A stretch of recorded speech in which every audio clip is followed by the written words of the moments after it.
Hey there, good evening everybody. Welcome to another episode of Dan Plays Games from the Elder Times, me being Dan. And the game from the Elder Times that I'm playing tonight is the AD&D Pool of Radiance game from 1988, new on Steam this year. So welcome to our new time slot. So previously I was playing Thursday nights, kind of late night New York time, and moved it to Monday night starting this week. So hopefully that didn't confuse anybody. Maybe you're watching this on the archive later. Move this around for some shows we're planning to have on the channel in the upcoming weeks, hopefully. So let me get started here.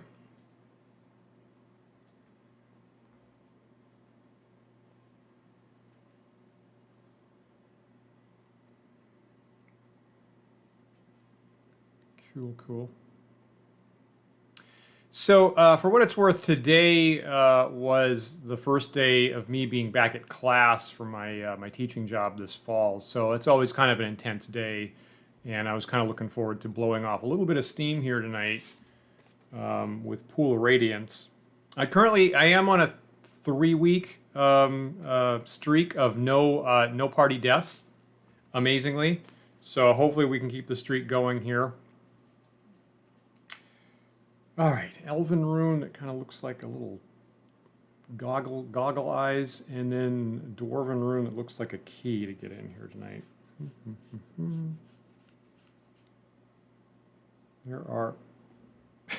There are 4 different Dwarven runes that look almost exactly like that. This one has 4 teeth on the end. 1, 2, 3, 4. Okay, read the dashed line. So I think this is saying beware. Oh, I haven't seen that keyword before. That's scary.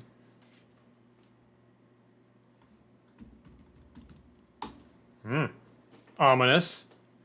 Not thrilled about that. Let's see. So let me load my saved game.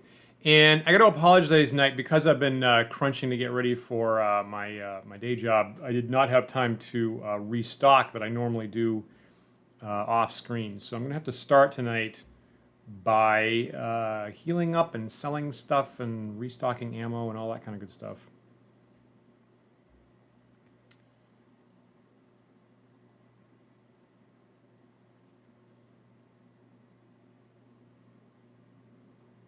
And also orienting myself in town.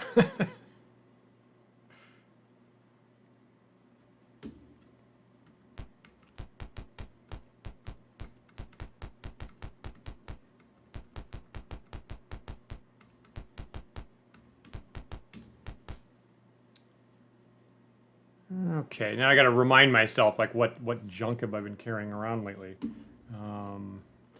Okay, so usually Nirjarini is the one carrying a lot of the stuff, because bizarrely she's my dedicated magic user, has no armor, and also has the highest strength.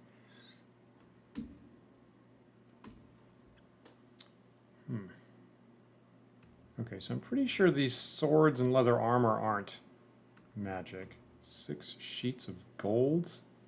Weird. So I'm going to sell this. And I'm kind of looking carefully here in case one of these things have... Well, that's definitely not valuable. In case one of these things have an enormous sale value, which indicates that it's magic. But this is all stuff, I think, from the lower level thieves, from the Thieves Guild. I got to identify this stuff, right? And the incense is probably magic, I'm guessing. So yeah, so let's ID this stuff, actually. Let me ID... No, wait, okay, so the magic scrolls I can use read magic on, so don't do that. But ID the incense? You know, let me try to sell it and see if it's really valuable. It is not really valuable, so I guess I'll just get rid of that.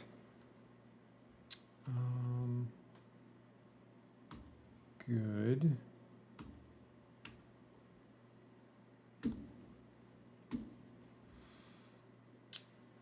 All right, so here is Harton. He's got some scrolls. I guess I can use read magic on the cleric scrolls, I assume.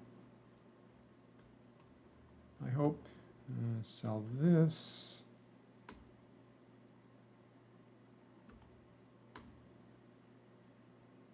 Well, carting around... Oh, okay, so do not sell this. Okay, so do not sell that. Holy smoke, that's actually magic. That might have been, you know, that might have been the Guildmaster right at the end of the Covell Mansion area last time, is what I'm guessing. And this can't be magic. You know, actually that, okay, that I will keep. Because I did run into a basilisk in the library, and we agree that having a mirror around for that kind of gaze attack thing. So just in case I run into another basilisk or a Medusa or something like that, I'm going to hand the mirror off to somebody. I feel like Rollin seems like a good choice. Okay, so I should ID this. Short sword +2. Well, that's handy. And this. Holy smoke, leather armor +4. Holy crap. Wow. Okay, so that should definitely go to Rollin, who is my my fighter thief character. He definitely gets that, and I don't know, maybe he gets this too, I guess. If that's thiefly stuff, that ought to go to the only thief on the team. So that's handy.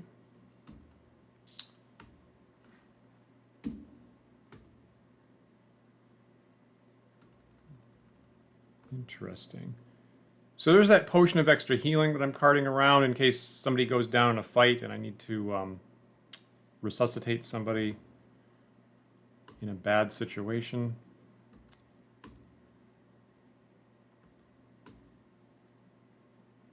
I'm probably gonna stop. I don't know. I guess I always take this stuff just in case it happens to be magic. The Silver Scarab. That doesn't seem interesting. So that's too low a value to be possibly magic. So I'm going to sell that. The Electrum Decanter. Wow, that's not useful. Okay.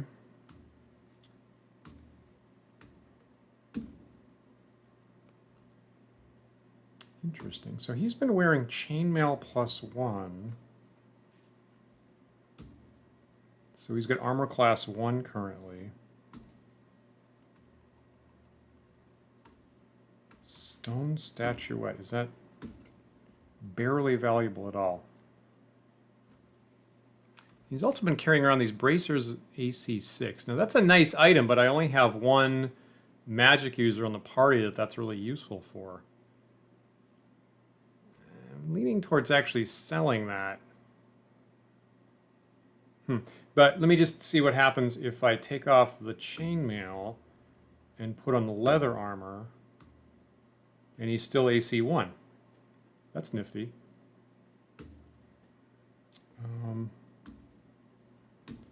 How can I make use of that chainmail now?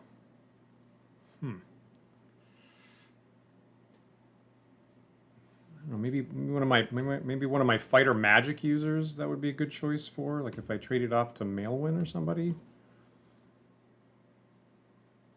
I feel like the AC, I feel like that's actually going to reduce somebody's AC, but hopefully boost up their movement, which I'm always interested in. I'm actually going to take off the shield for now. Interesting. And why not use that +2 sword? That feels good to me. Great, so his movement's at 9. Yeah, Rollin's strength is not super great.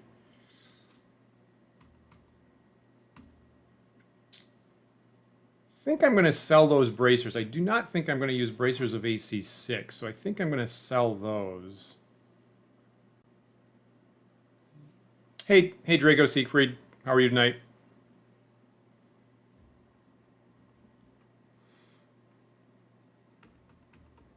think I'm going to sell it. The only reason I would possibly keep that around is if I like get another magic user for some reason. I don't think that's going to happen. So I'm going to sell this.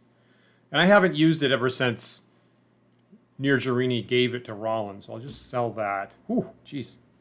Super valuable. That's fine. Okay, so money's being put in the pool. Maybe trade this to somebody.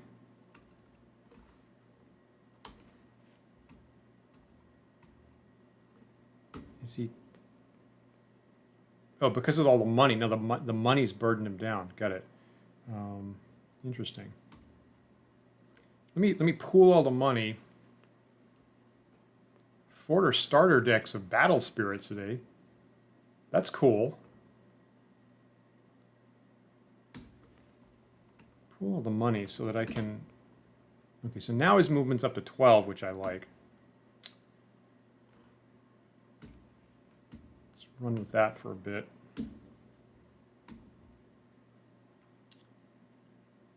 Okay, so now Cadell has 2 magic swords.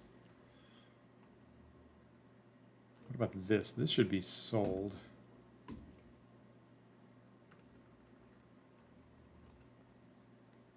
Who...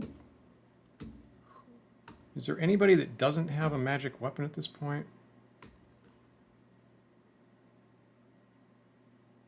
Is that scale armor magic? It is not. Dump it. It's got a mace +2.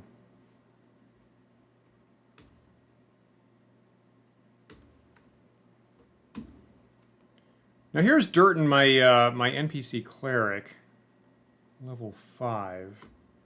Again, who's committed to sweeping out the evil Temple of Bane.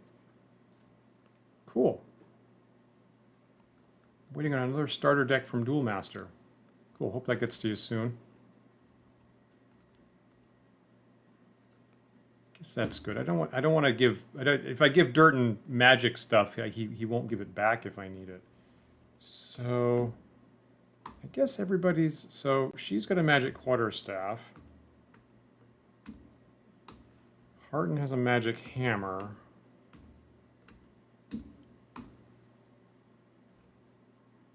Okay, Maelwyn does not have a magic melee weapon. So, I should give it to her.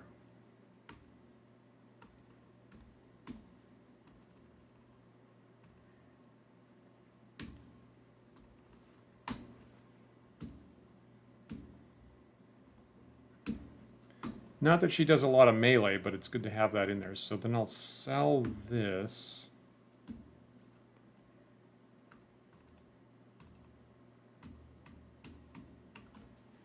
I don't see a use for this chainmail now.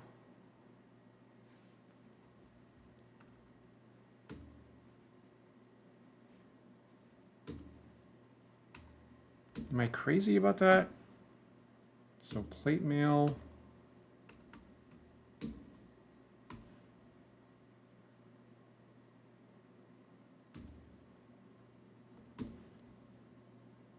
Okay, magic banded mail, which is equivalent to plate.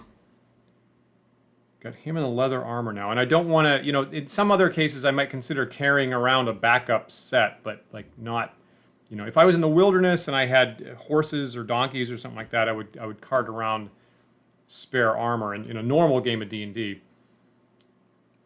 So Cadell's in plate mail. So that is what that's AC base 3, and chainmail is normally 5, and the bonus puts it up to 4, so it'd be 1 point behind the plate. That actually seems like that would make sense to me. I think that would boost Cadell's movement up. I like that actually.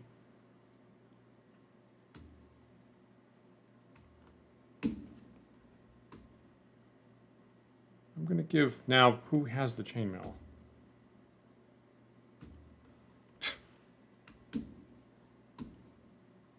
Here it is. Okay, so I'm going to trade this over to Cadell. And that will actually reduce his armor by 1, but I think that's okay. So undo this, do this instead. So it ought to have AC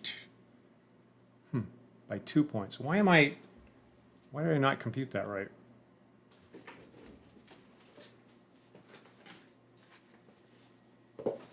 Ugh. Get in the book.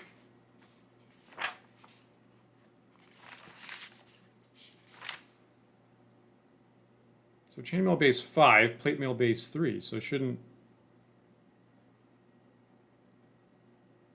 Why is that not working for me?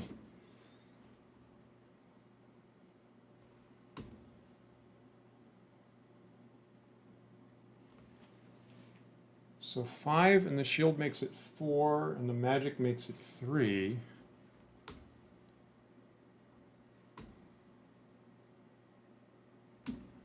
And the ring should make it 2. Oh, I see. The bonus from the ring and the bonus from the chainmail don't stack. That's what's happening there.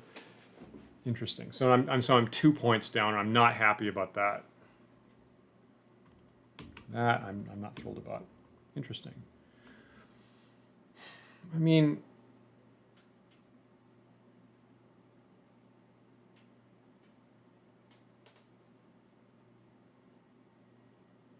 would the ring help somebody else? I mean, well, at this point, almost everybody has magic armor.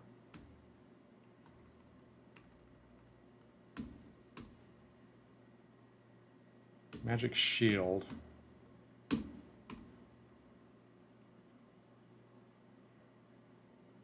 That's who we're debating right now.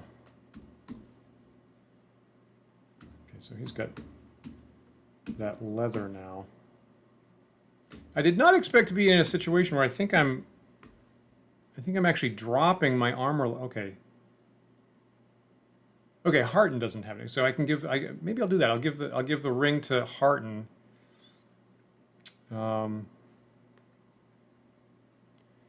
Yeah, Anate. They were pretty in original in classic D&D. They were pretty restrictive about that. There were a lot of there wasn't any general rule for starters. So there were like a lot of little bits and pieces, like little side rules of like the armor said this. You know, if it's magic, it doesn't stack with a ring, and the ring says it doesn't stack with a shield and armor. And in generally speaking, they didn't want you to have any more than a single magic bonus. And then there's a couple of places where they worded it weird, and therefore there's like an exception to it. I was personally surprised that I was even getting the bonus when I'm wearing any armor at all. Frankly, I expected even that to be disallowed. So give the ring to Hearten. That functions.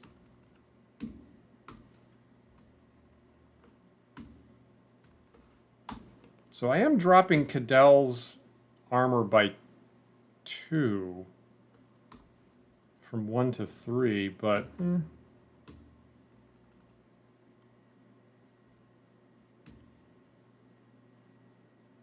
but then I can get rid of the plate, and hopefully I'll be a lot faster. I'm good with that. Let's try that. Oh, great. Okay, so Cadell, now I just doubled Cadell's movement from 6 to 12. So now I like that. I think that's worth it, actually. Hope I don't regret that later.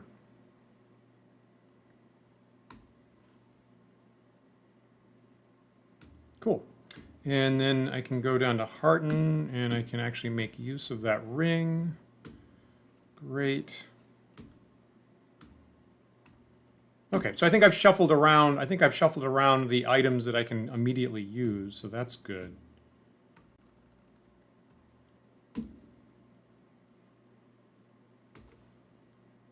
Yeah, my armor's suffering a little bit, but hopefully the movement will help. I like Rollin being in leather, so hopefully that unlocks Rollin being better at thief skills, I'm hoping, or better at backstabs. I could be wrong about that.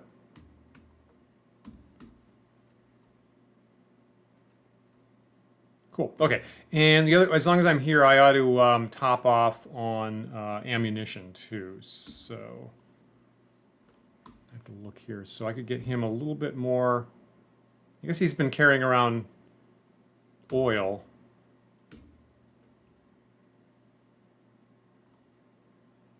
Right, buy for this. Oh, that's at a different shop, right? Sorry, that's at a different shop. That's enough arrows. That's fine. I'll give him like 10.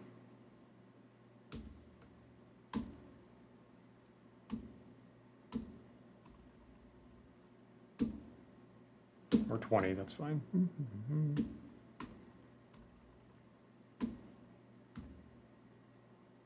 Now that just dropped his movement down. Of course, when I share out the money, people's movement will probably drop down again, but still. Have that. Have that. Sell this. Join this. Does that help? Well, all right, close enough. Okay, he needs. I could possibly give him 30 or 40 arrows. 1, 2, 3.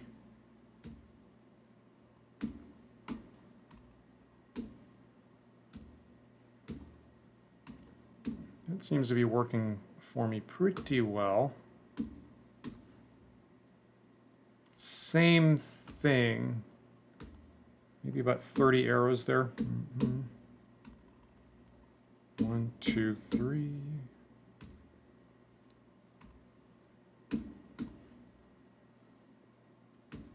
And I'll give him some oil at the next shop, and then she can take maybe about 20 or 30 darts. This is classic D&D of resource management. You want enough ammo, but not so much it slows you down.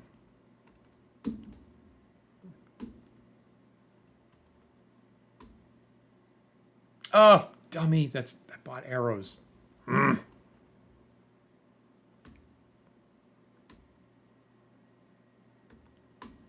it's only 3 gold pieces, so I'm not too worried about that.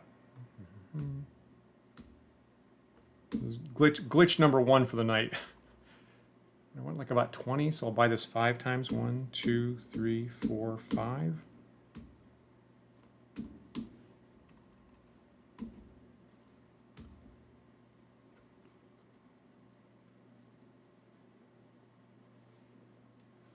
Yeah, right. Yeah, I got to admit, you know, when I first saw 3rd edition D&D and they did have the keywords, right, of here's the type of bonus, and then there's a general rule of like 2 things of the same type don't stack. That sounded like that was a nice streamlining rather than like a bunch of exceptional rules and all over the rules.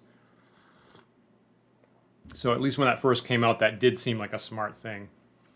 Yeah. So who shall I be murdering tonight is a good question, Elfiend.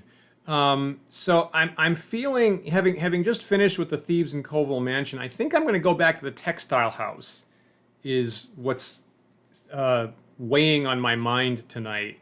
I feel like I think the top options are either the Textile House, where I was contending with some undead earlier, or go back to the Temple of Bane, or start exploring the wilderness. And the Textile House is the last thing in the southwest corner of the city. So I feel if I can go clear that out, then I think I would be confident to take the Temple of Bane again, I think.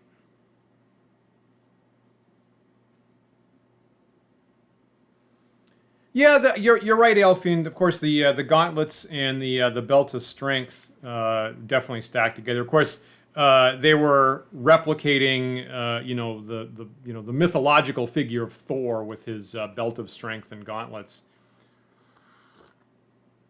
I think in a lot of other cases, the intuition was to prevent most stacking, with that one important exception.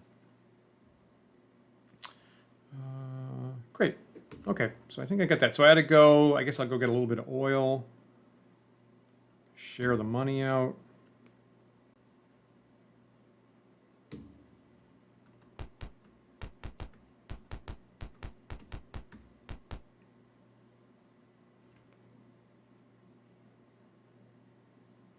Yes, specifically Give my cleric something to burn stuff with, please. 1, 2, 3, 4, 5.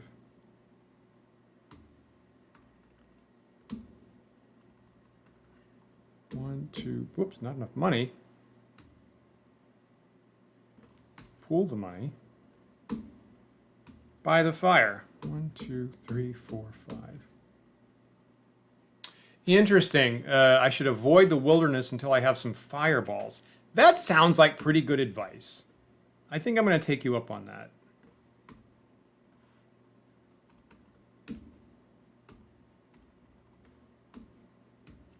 I think that was my... For some reason, I'm shying away from the wilderness. I don't know if I'm being not courageous enough. I feel like I'm going to have to go through a whole learning cycle about like how to get around and everything else at the moment. And I'm like, I like this. I like the streak with no party deaths in 3 weeks.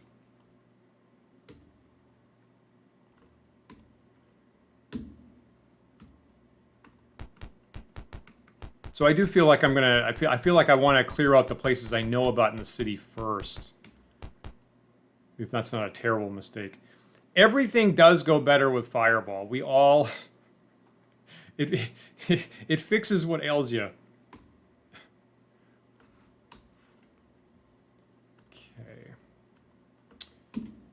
Get some spells. Wow, I used everything, didn't I? 1, 2, 3, 4, 5. Will I ever need find traps again? I don't know. I think I'm gonna start loading up on hold persons.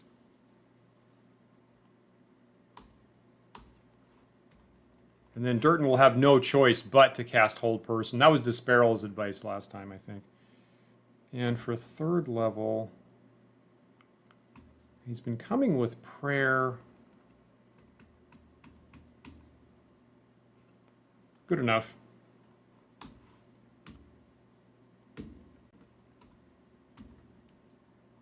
I'm going to have to get a lot of spells. 1, 2, 3.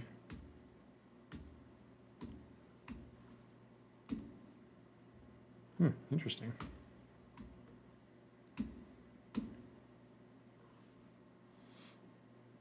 Still going with sleep. I'm starting to wonder if like sleep will continue to be useful throughout the whole game.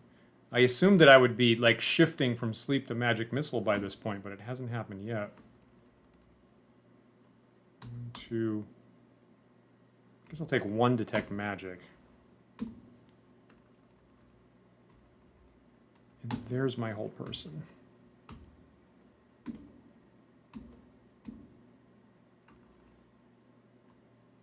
Okay, now I do want to read these scrolls, right? So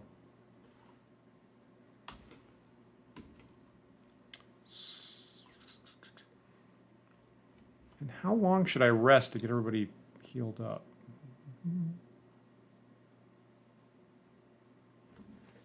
Okay, so Durton is down by 15. That's probably the most. Yeah. And there's no, I'm not finding any penalty in this game for resting up arbitrarily, so I'm just going to rest up 15 days. Seems just like the easiest way to get everybody back up to max. And I'll do this. Yeah, Elfin, do tell me about sleep. What is your experience with that? Well, my party is snoozing for a fortnight.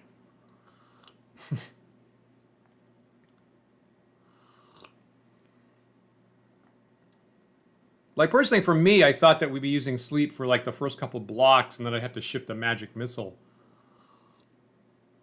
But I'm still running into first-level thieves and goblins and orcs and stuff, so it's being maximally useful still.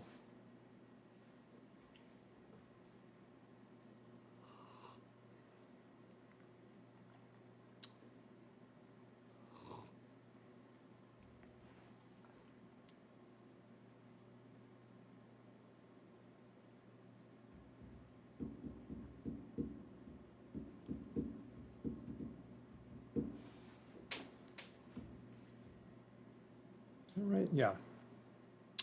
Okay, so let's cast Read Magic.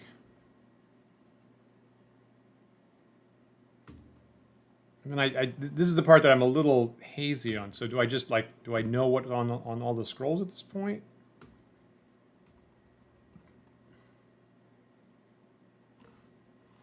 Use it?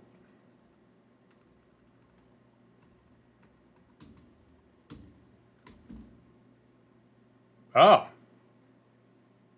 Well, there's Fireball right there. Fireball, Haste, Hold, Breath. I think that right there is the first time I've seen Fireball. So let me think about how do I scribe that in my book? I mean, I'm only 4th level, so I can't do that yet. Okay, note to self, I actually have Fireball on a scroll. That's important.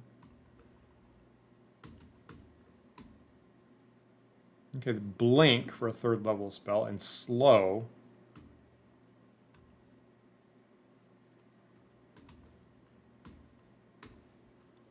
Oh, there's another Fireball. That's nifty. Let me see. Okay, so your theory is a lot of the challenge comes from the sheer volume of enemies, not their level. Yeah. Keeping 1 or 2 copies of the spell is a great way to lock down your flanks when you get swarmed even late. Okay, great. Great. I mean, that's clearly the trajectory that I'm going on, of at least keeping some sleep spells. So I haven't, until I start running into a whole lot of 5 hit dice stuff, I was probably not going to get away from that, probably. So thanks for confirming that. That's useful. Okay, so does the item? I bet the item has to be on the wizard, right? I bet that's what has to happen. Well, okay, maybe I can just. Maybe clerics can always do this. Okay. Okay, that's handy. Okay, so cure blindness and bestow curse. That's not super handy, but cure blindness in case I get blinded. That's handy. Animate dead. That seems like not something I would ever want to use. I should trade this over to her.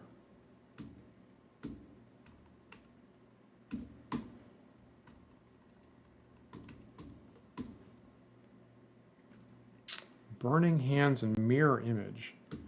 When we're playing, tabletop D&D, my players love Mirror Image, specifically Paul. I will say that Paul, rarely has a session that he's playing with me that he doesn't wind up casting Mirror Image at some point. I don't know why that just occurred to me, but it's like Paul's always casting Mirror Image when he can, which is great. Do I have any other scrolls?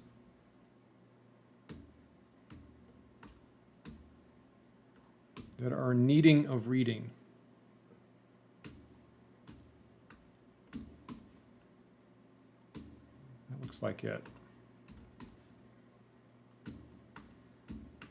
Certainly not Durden.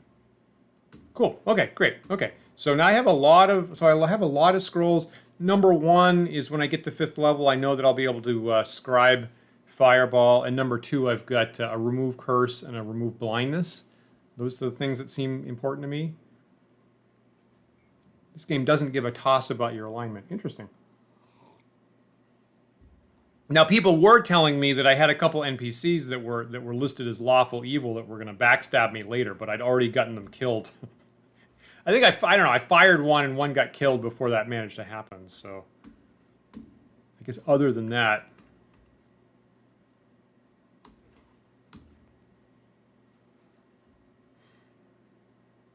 You know, if I get in a fight with that mace guy, I mean, Charm Person seems like that would be really handy against him. What's the range on that?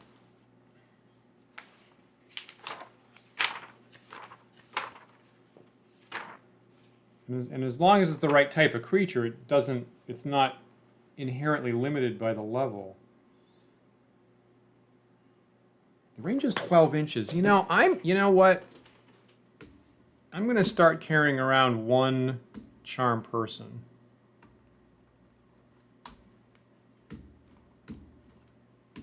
So hypothetically, if I go back to the Temple of Bane, I think I have now. I've got 3 ways of locking that high level half orc cleric down. It's like I got 2 guys with hold person, and I have Near Jarini with charm person plus stinking cloud, which has a terrible range. So that's kind of what I was looking for before I went back to the Temple of Banes. I wanted three bullets to possibly lock down Mace with. So that, let me just confirm I have.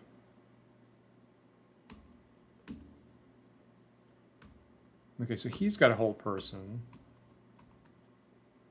Now Harton has a hold person, right? Yeah. Okay, and then Nigerini has charm person. Mm-hmm. That's cool. Yeah, yeah, right. Yeah, Mace is the thing that was that dude really messed me up like 3 weeks back. So I've been licking my wounds ever since. I've been looking to like to put a mace to that guy's head, frankly.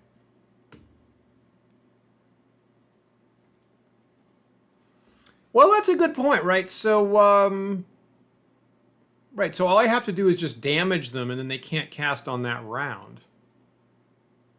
That's a pretty good point, and that's got a good range on it. Right, and then in traditional D&D, Magic Missile has no save, which is not actually how I play the game myself, but that's a good point. Only does it for 1 round. Anyway, I'm going to go with my instinct. I'm going to go with that charm person there. Those are good points. You know, Elfin, see, there's a lot of love for this game, and I never played it, so I'm taking this opportunity to, of course, to see whether it holds up, and I'm having a good time with it. I really am. It took me a while to get into the interface, but having done that, I am having like a good cycle with this. I do like it. If I knock out Mace, you will like this video. That's awesome. That's great. I hate to say, so my plan for tonight was actually not to go back. So my plan tonight was to get what is it, the textile house cleared out, and then after that was Temple of Bane. So I think I wanted one more thing under my belt. So I apologize, but that's probably, the Temple of Bane's probably going to be next time. So you'll have to, I understand, so just hold your like in your pocket. Let me just check on experience here. So what, Clara, 1,500, 3,000, 6,000, 12,000. Can he go up to 6? Not quite. Oh, that's weird. So he jumps from 6,000 to 13,000, and then you're off at that point. And of course, nobody wants me to pay to level up my NPCs anyway. But cleric at.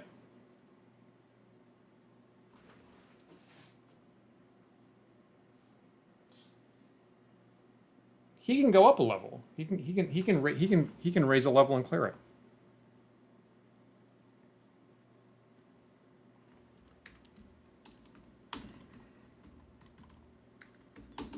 So it's been a little bit before anybody leveled up.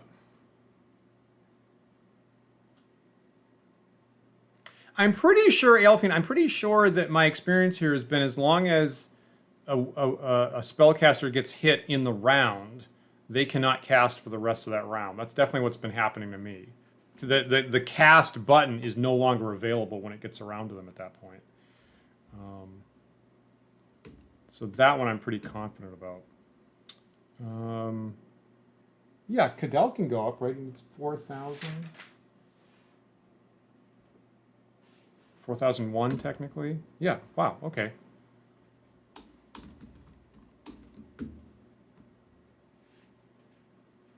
The real boss plays to take out Mace with a lightning bolt or a shocking grasp. That would be tough, I think. And I don't have a lightning bolt. I would be happy. I'd be very happy to tag him with a lightning bolt.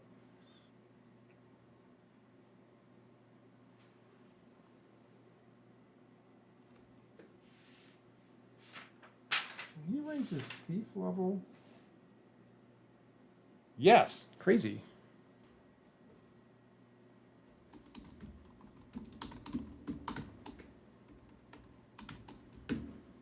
Now Now the next thing, now I'm about to forget what people can go up in. Which one is it? The Cadell can get the fighter.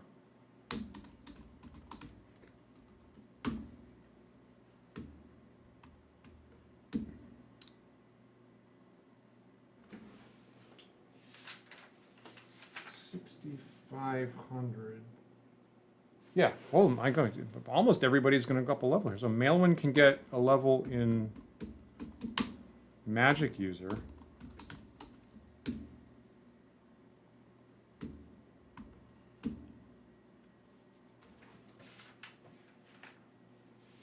$7,965. Wow, he can go up. This is crazy. I'm actually glad that I had the opportunity to sell those bracers of armor, actually, because I'm going to need that money.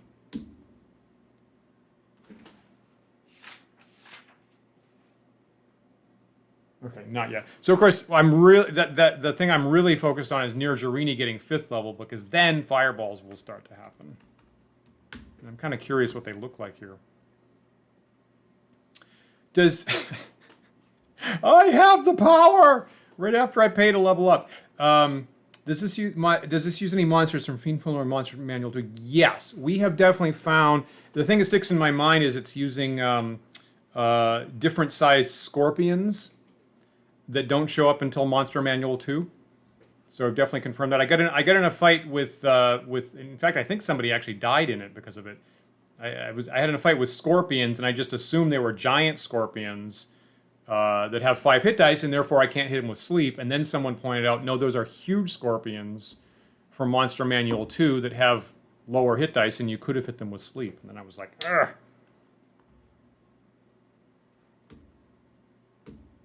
So I did not expect that initially, but sure enough.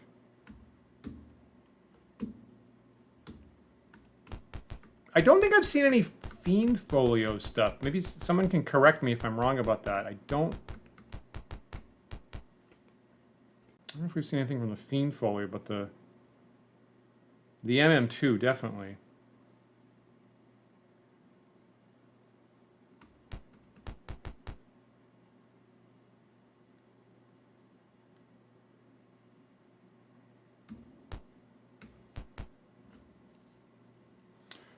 We train only magic users here. Do you want to train? Yes. So this would be Mailwin. Not sure if she has enough money. Yes. Oh, she does. Great. Okay, cool. And I get 1 single spell, and it's going to be...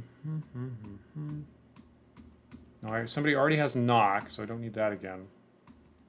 Stinking Cloud? You're right, Lorsudo.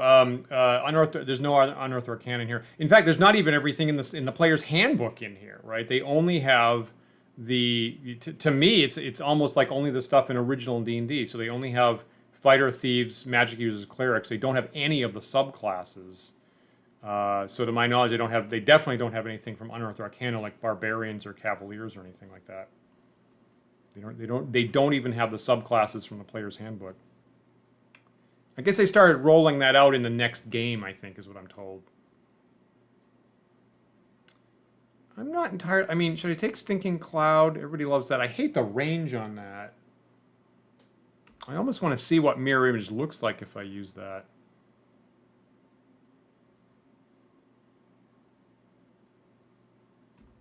And then there's Strength.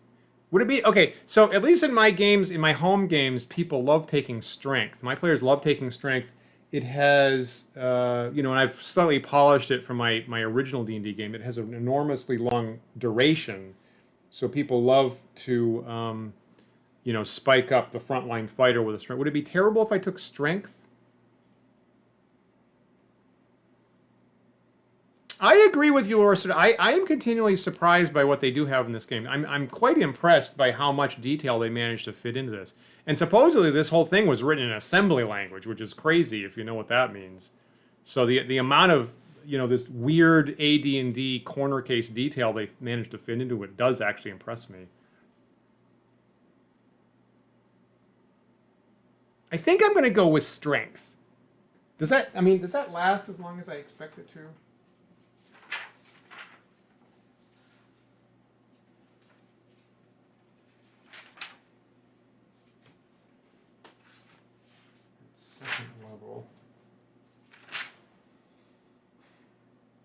6 turns per level, which would normally be an hour per level. It would last like 4 hours. I mean, I guess if I took Stinking Cloud, that would be like a fourth lockdown that I could possibly hit Mace with when the time comes.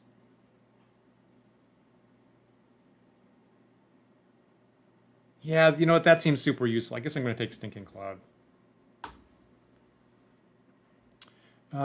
Who else? Okay, and then begin adventuring.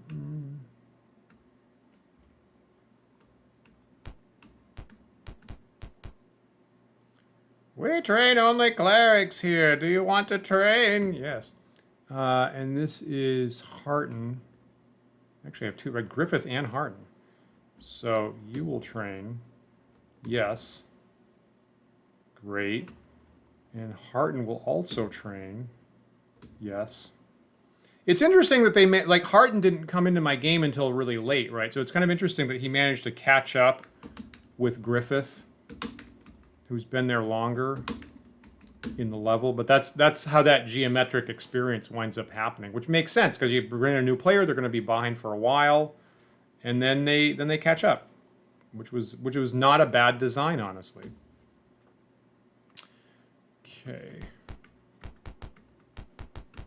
I must have a crap ton of money if everybody can independently pay for their training. Normally I have to like move money around to make that happen. And of course the Arena Master is asking if you wish to. The duels are evenly matched and normally not to the death. Do you duel? No, thank you. Do you seek a partner for your adventuring? No, I do not. Thank you so much for the offer, though.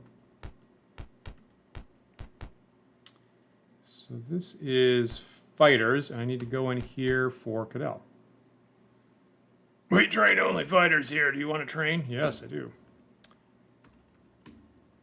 Cadell will become a 3rd level fighter. Yes. Great. And one more.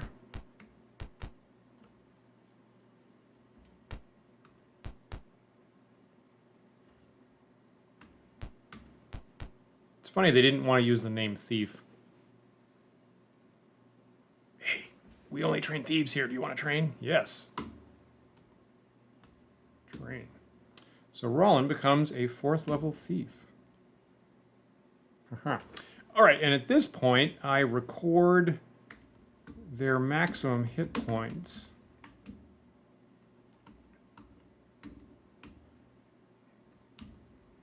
So I know when I need to use healing.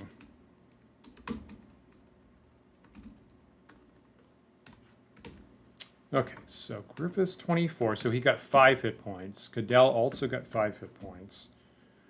Roland got 2. Boy, Roland has terrible luck with the hit points. I guess Malin also got 2, and Harton also got 2. Okay, but if they're multi-class, then the number is being halved, so I guess that makes sense. Not too bad. Let's save this. And, whoa, you can go out that way? There's a door there? There's a door there. I didn't know that. Weird. I don't actually have to go through, huh. That's crazy. So I do need to memorize spells for Griffith and Harton and Malwyn.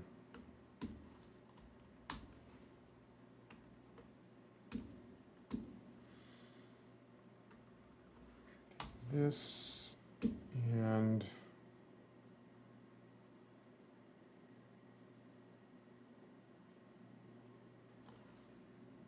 I'll take another hold. That's fine.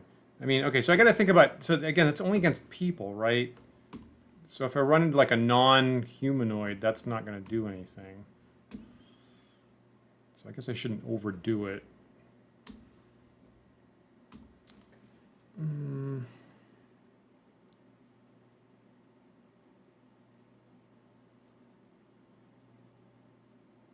Boy, I don't see anything else. I mean, I doubt that I'm going to run into a place with as many traps as the Thieves Guild.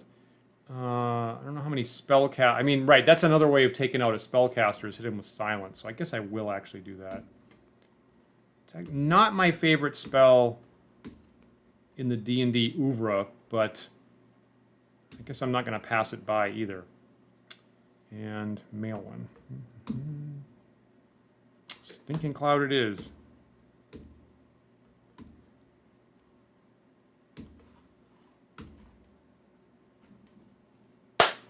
Okay, so normally I do that. Normally I do that that bookkeeping offline. Didn't have a chance this time. So, Textile House.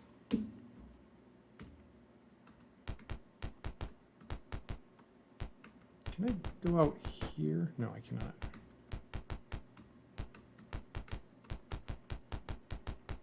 So this is a couple blocks off to the west, of course.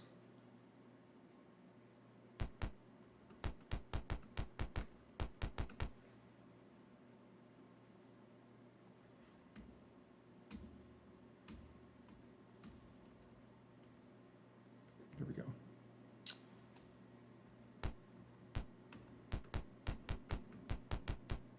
Yeah, I'm pretty sure silence does stop cleric spellcasters. Now, there's a very small number of spells that don't have a verbal component that the answer would be no to, but anything that has a verbal component, which is almost everything in the game, gets locked down.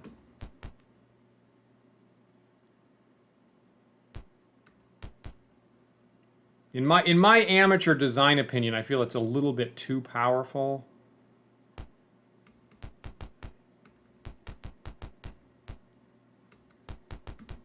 I kind of, all things considered, I kind of wish that the design had been that a silent spell acts like boots of silence. Is what I kind of wish. Like it makes you silent.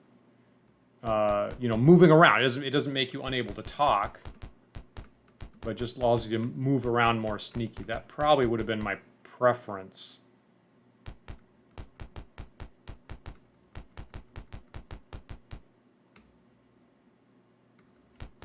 Okay, so this is Podal Plaza, right?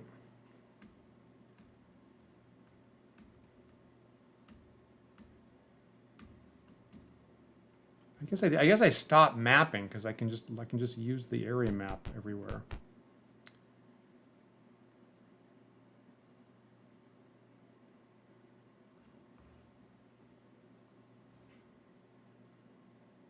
I've actually gone too far, haven't I? I should have gone south at Kudo's Well.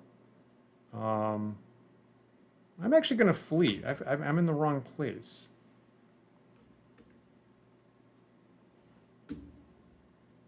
Okay, 5 ogres rush to attack. Well, whatever. Okay, so a sleep spell has a 50-50 chance of taking one down. I can use Stinking Cloud. That's not bad. Jeez, they're way down there. I'm actually gonna let them come to me. Is what I'm gonna do here. I like this formation that I've got right here, so I'm not gonna move out of formation.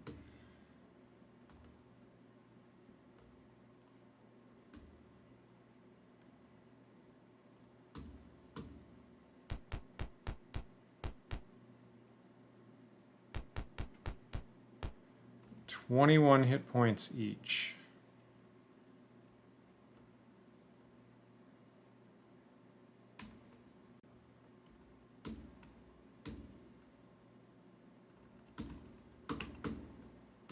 I will take an opportunity to shoot these guys a couple times as they run in.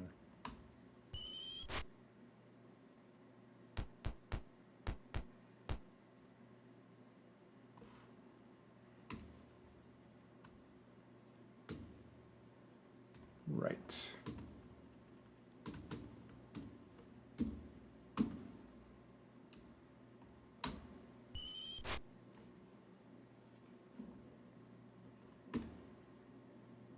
Why does he have not right? Because he had the scroll ready for me to look at it, And of course that's heartened, so...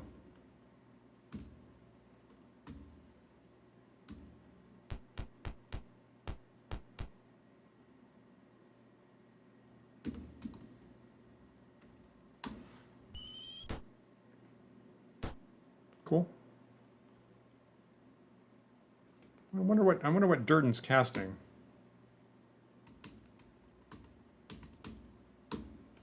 Probably something crazy.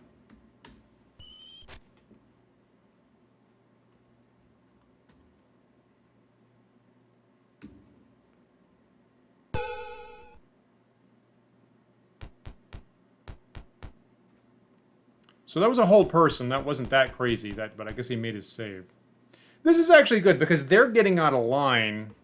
They're actually getting split up by that wall, which is not bad. Done. Delay.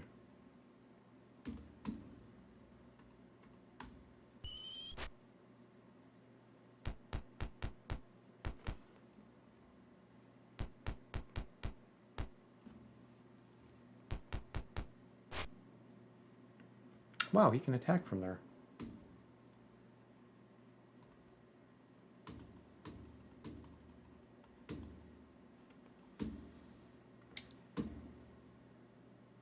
If I cast Sleep, I might be able to get one of them.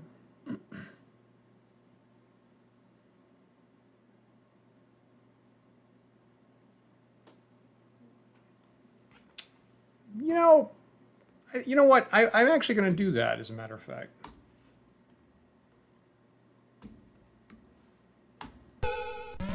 Yeah, there's one asleep. Great. So I'm looking for somebody with Stinking Cloud. Now, Stinking Cloud only has like a 3-inch range.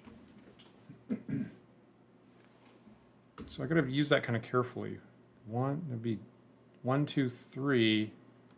Of course, one of them's already asleep, so that's not super helpful. So I guess I'm going to hold off on that for a little bit.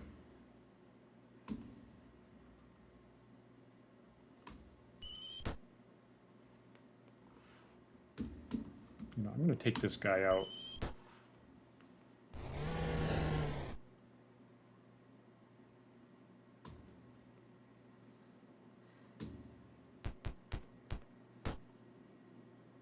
Ouch. Okay, so now casting Stinking Cloud would be pretty handy because I can hit 2 of these guys with it right here.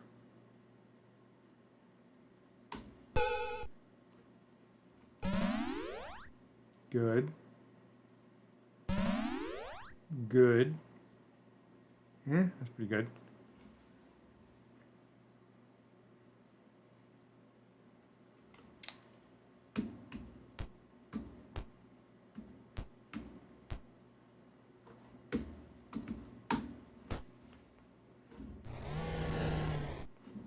Good job.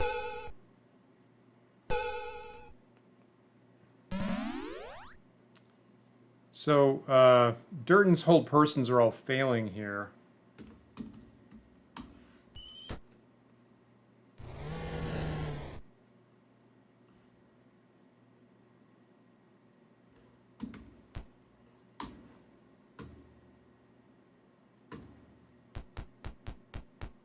Okay, so he's not... I was hoping he'd run into the cloud there, but that's not going to happen. So I think that's... I don't think I'm going to use too many other spells. I think...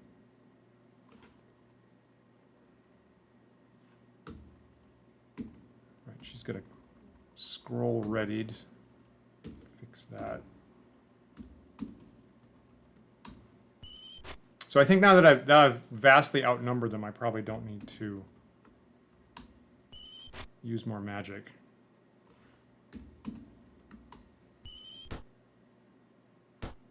Mealwin's doing a good job with the shooting at the moment.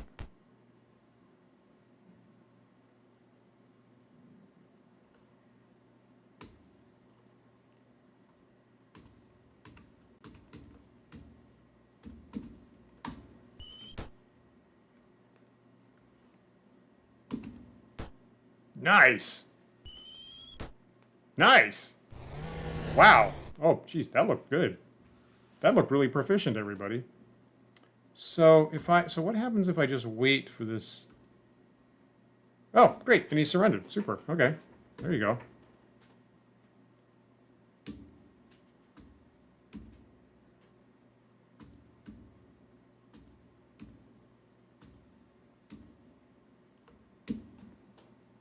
Okay, so 140 experience, not too bad with the ogres.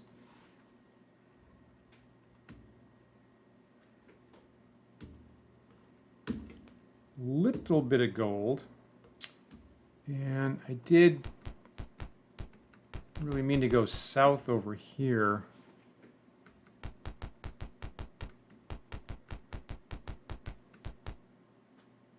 No, I'm gonna go down the well here and just rest up and get those couple of spells back is what I'll do.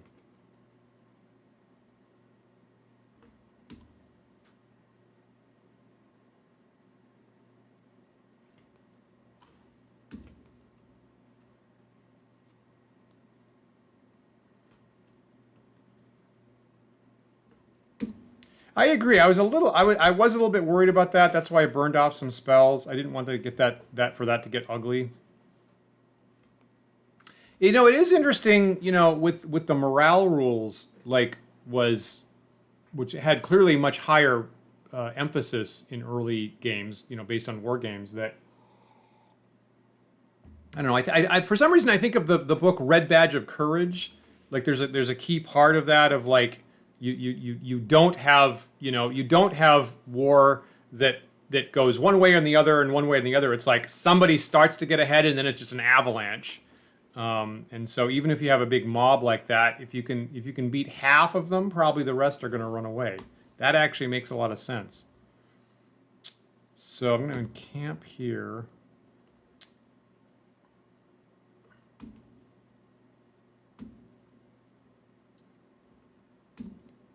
Get those holds back. Now I am about to go fight some undead in the textile house area, so hold person won't help against them. Well, one of these, I don't see that any of this other stuff is going to help any better.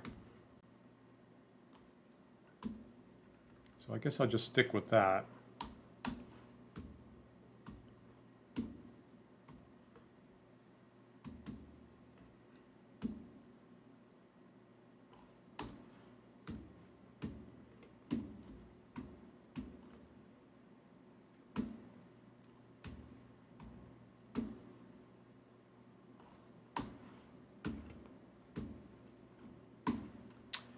And somebody's down in health, right?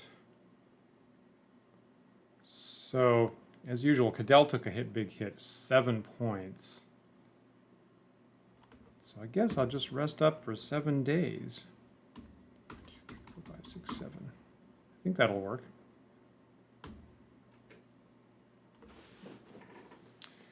Well, let's see if the undead of the textile house is any scarier than that.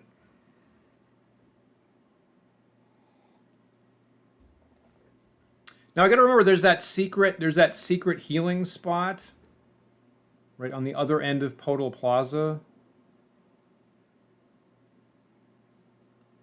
I need a knock spell to get into it. But I might, if I get in trouble here, I guess I could possibly use that.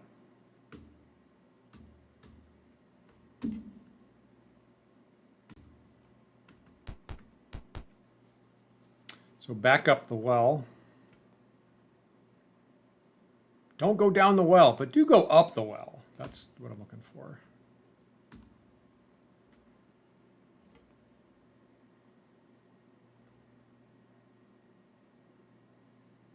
No, I don't want to go down. I just came up. All right, so back to what I intended to do here. Go south to the library. And then go west to the textile house. So this is... I explored a tiny little bit of this before. But this is mostly unexplored territory. Equip your shields. I will take your advice. Good call. Thank you. That's tactical knowledge I appreciate. That's super good.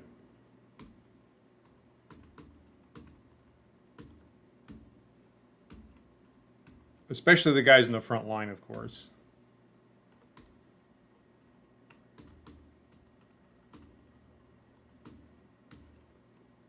All right, now I'm going to try to remember. So I will try to look for opportunities for Rollin to get backstabs in and stuff like that. I know the other people are in the back rows, so I actually don't mind them having ranged weapons, so I'll stick with that. Good point. Okay, let's try this. So I'm going on the north end of the textile house right here, I think.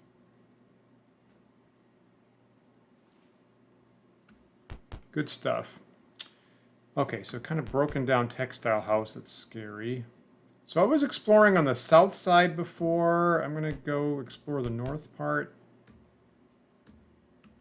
Guess I'll go in here. So hopefully Rollin can pick this. Nice. Ah, shit. So some ghouls decide to add you to their menu. So the ghouls, you know, they're scary enough. But the thing I'm worried about is, do they have a white with them?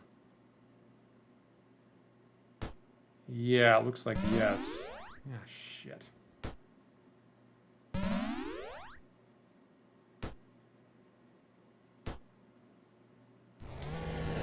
Well, yeah, thanks for getting my shield up. That's got ugly really fast.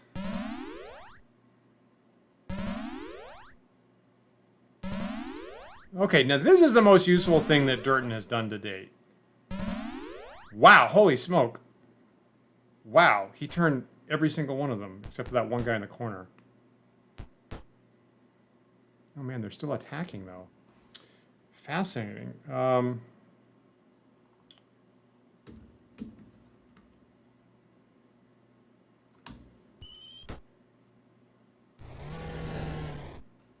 I am hoping that this goes better because I have so many clerics now, right? I do have 3 clerics in the party. So I assume there's no...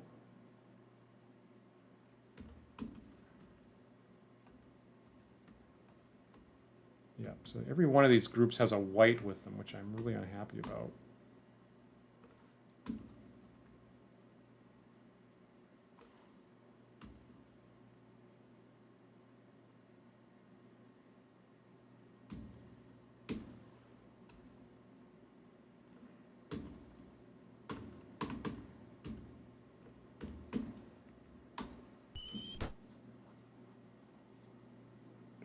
Yes, Cadorna Textile House, exactly, yep.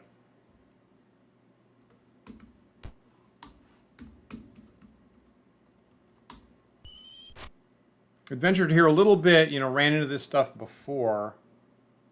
Does it make any sense for Harden to turn? I mean, there's that one ghoul in the corner.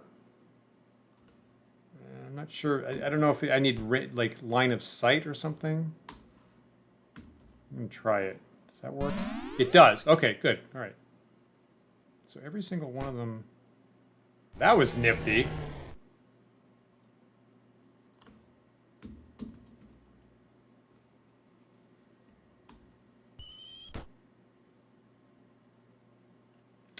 No one got level drained yet. No, Rollin, my dwarven thief, got hit got immediately jumped by a ghoul, got paralyzed, and then put down with an auto hit. But nobody's been level drained yet. So having Durton here to just turn everybody, especially the white, that is enormous. I'm waiting for that white to run away now.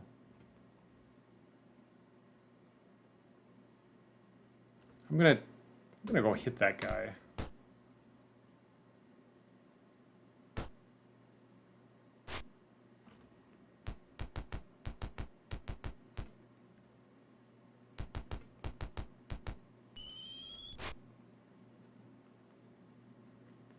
It had to cycle around to their turn, and a couple of them got boxed in by this wall right here. So there was a round where at least 2 of them were boxed in, and then once the back ones ran and the turn cycle came around, they could get out of there. Yeah, thanks for that. Yeah, I was just thinking the same thing, Disparel, so that is helpful. And particularly with the white that I need magic weapons, I'm debating, either getting in melee or using magic arrows on them.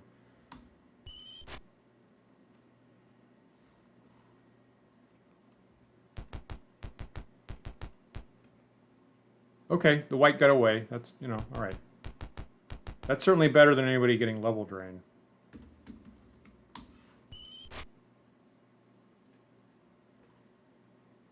This is Griffith.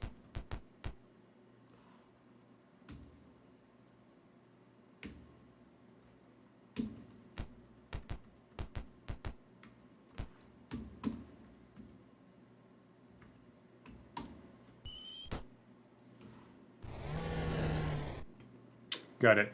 With the white, I am certainly not going to want to let him get any melee attack in it at all.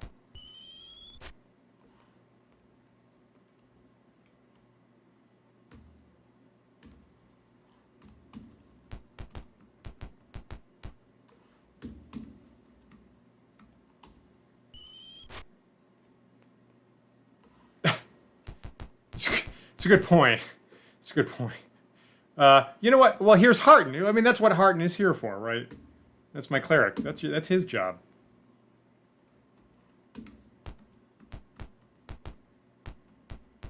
Medic.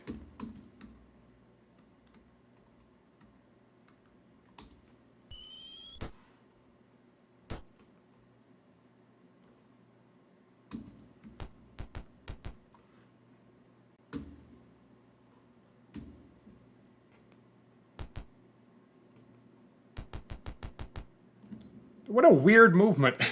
What a weird movement. That Durton's doing this diagonal thing.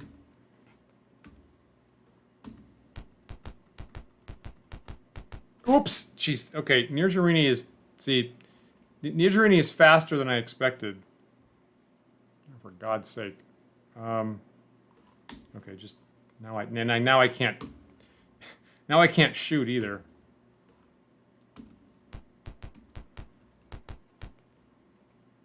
I guess there's a disadvantage to me prioritizing the speed all the time. I am not, yeah, I did not switch to magic arrows. Durton immediately turned the white, so I never bothered to turn that on.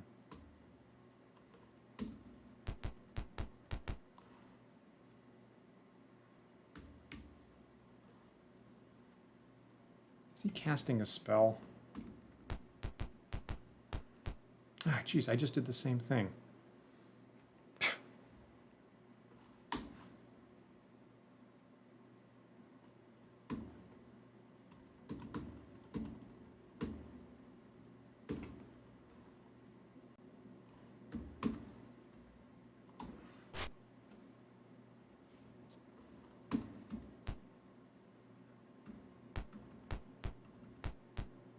That's a good point. Yeah, you're right.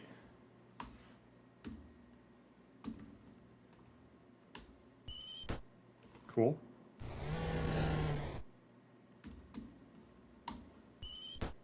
I was hoping to take down 2. That would have been nifty. Thanks, Durton.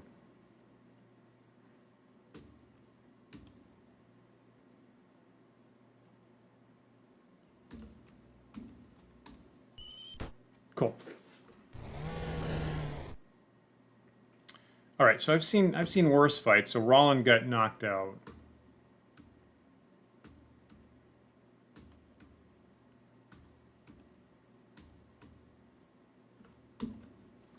All right, 7 experience, not great.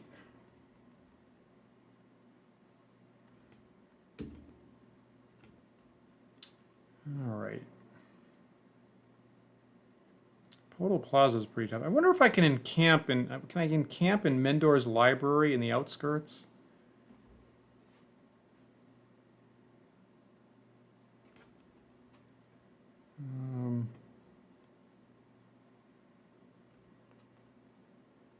Yeah.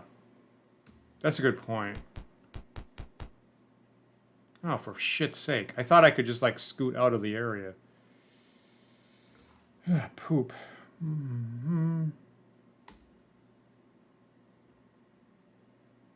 Jesus fucking Christ. Pardon my language. That was not... Wow, this place is terrible. Whew. Okay, so... Figure this out. Okay, so this is what we're talking about with the question of monsters from the Monster Manual 2, right? So large scorpions, which are different than giant scorpions. So they only have about 2 hit dice, I guess, and are susceptible to sleeps. Of course, these are spread out nicely that I can't do that now. Okay, so Griffith is a person.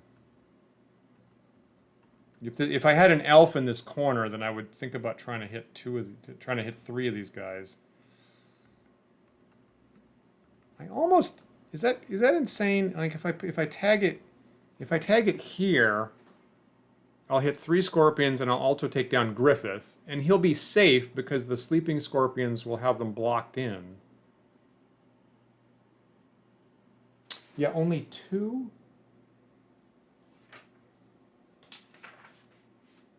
Yeah, having made the mistake, you're totally right, Desperate. Having made the mistake in the past, I'm keenly aware of that.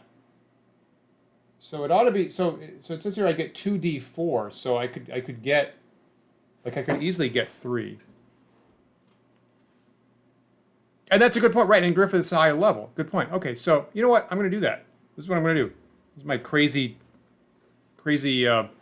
friendly fire strategy. So I'm going to cast Sleep. I'm going to drag it here, and then it's going to hit 3 scorpions plus Griffith. Let's see what happens from that.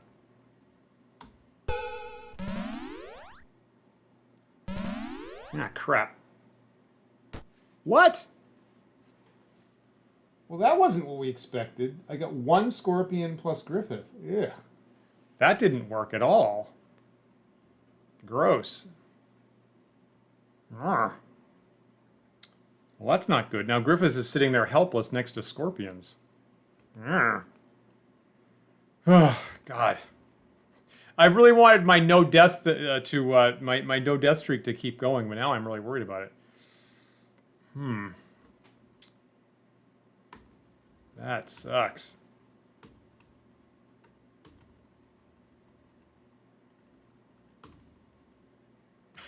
This game's getting tired of your BS. Yeah, I guess you might be right. Now I can take this guy out. I guess I might as well, because nobody's boxing him in and now. Can I do that? It's too far away.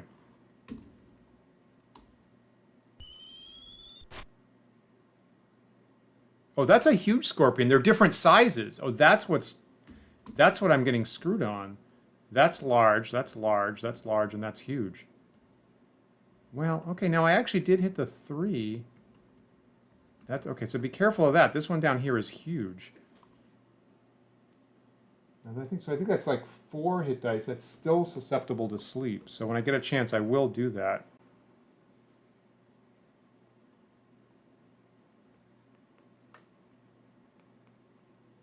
Yeah. Okay, good.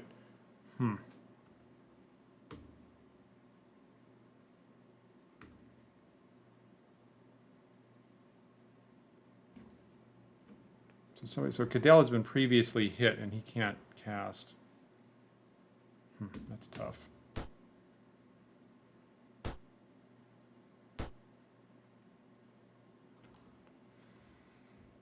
I feel like there's a slow poison spell coming on pretty soon. I am going to try that.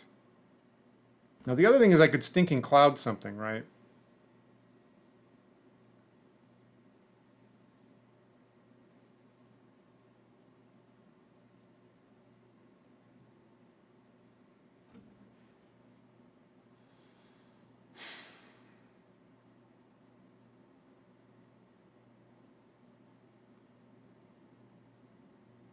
So, okay, so right here, so I'm gonna use Stinking Cloud, and I want to get these 2 scorpions here. So the thing is, I could either move Nirjarini forward 1 and therefore cast it here, but then she'd be in contact and be susceptible to attack, which I don't like, or I could cast it here and get Durton in the way.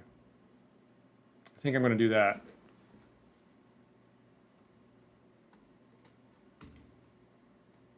Hope I don't regret this.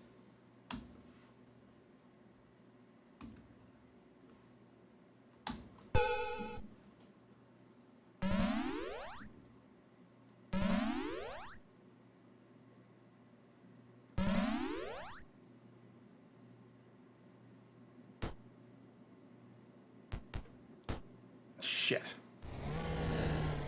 Yeah, I didn't have a chance to get somebody in front of him.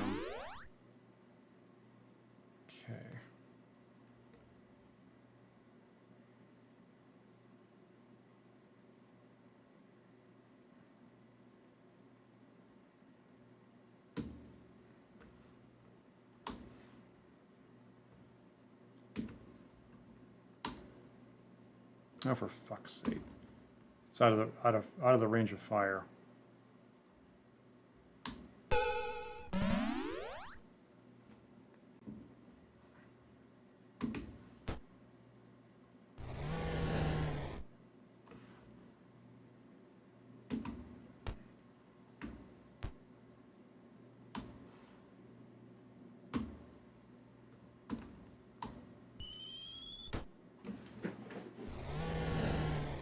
Okay, so I think you can see what I did there.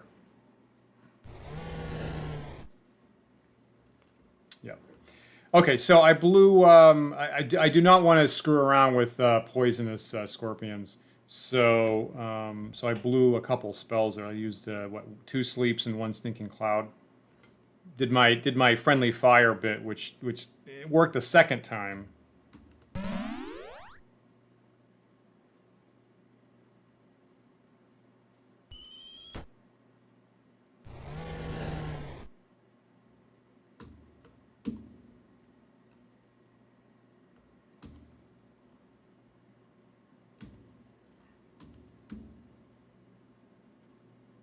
You know, Durton, you should move out of the stinking cloud if you can. All right, not very much experience from that. Okay, so now I ought to.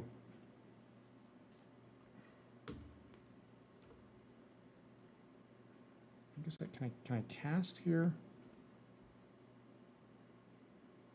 I guess I can't cast. So.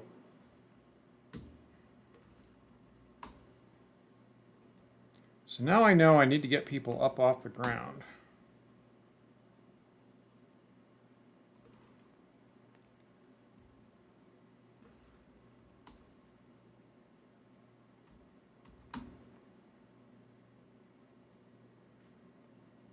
This is a tough location, I gotta say. Between the ghouls that are always showing up with whites and a giant pack of various sized scorpions, that is a tough location.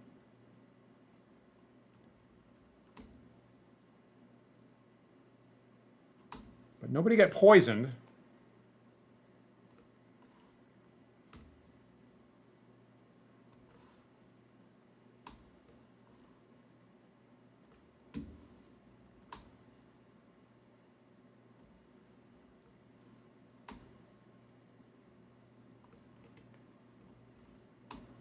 Okay, well, you might be right. I might, yeah. You know, sometimes, you know, the leveling up in D&D gets me confused about what's a tough encounter, because I'm remembering when I had trouble. And I guess Durton needs 5 points, or 5 or 6 points.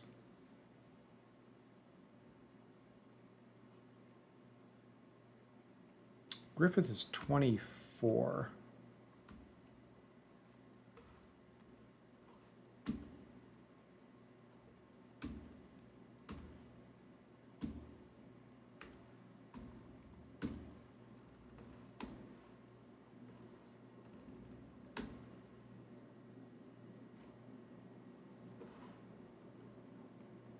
Interesting.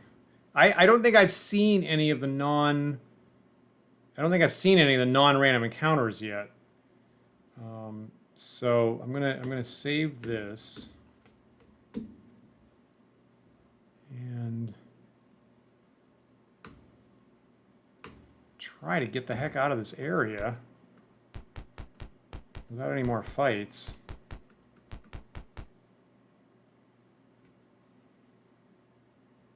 Oh, wait, what? What did that? Oh, that's not it. Did anybody catch that?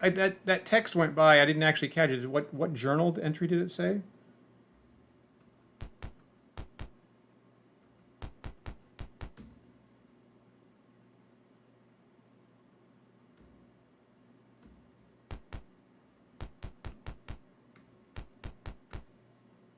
Entry 11. Thank you. You know, that reminds me, I should have said something at the top of the episode here. So entry 11. I would love like a clue to avoid these horrible wandering encounters. So journal entry 11 says a mangled page of fine paper with entries written in a very fine hand. He is livid about the undead coming out of Valinghin graveyard. 3 times he has sent assault groups. 3 times none have returned. He dares not send any of the priests of Bane to clear the graveyard. He assumes that if a priest could wrest control of the undead from their current master, that the priest would then become a threat to his power. I suggested that if we could neutralize the power that leads the undead, that we could then use the undead as a tool. Interesting. Is that... And this is a continuation on the next page. He thought on this and then ordered me to find out who or what is in control in Valinghin Graveyard. Preliminary investigation shows that the graveyard is controlled by a being of great power, perhaps a vampire or a demon. I shall expend a few scouts and low-level priests to find out more information. Well, that would suck. Led by a vampire or a demon. Yeah. I was kind of hoping not to have to deal with something like that in this game. Yikes. So, hire more clerics. So the thing that happened last time is I found a journal entry and I copied it down wrong. I thought it was 50, which is something I've already seen before, but it's actually 51. So let me kind of recap what 51 was, which I did get last time. 51 is several pieces of paper with highly organized writing. Fact: Bishop Braccio is the highest ranking religious leader in Phlan, runs a small temple in the civilized section of the city. Vague rumor, Braccio is actually a front man for a powerful high priest who never leaves the small temple. Strong rumor, Braccio is under fire to do something about the undead problem. So long as the undead were causing the monsters more trouble than the settlers, he had other, more pressing problems. And finally, rumor, Braccio is opposed to the temple tendency to sell clerical miracles, but he understands that the temple needs funds. Braccio would rather perform such miracles in exchange for good works done in the name of the church, not just for money or items of power.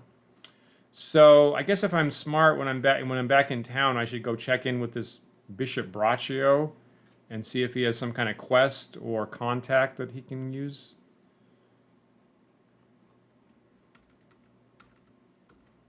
So that is the actual entry I got last time.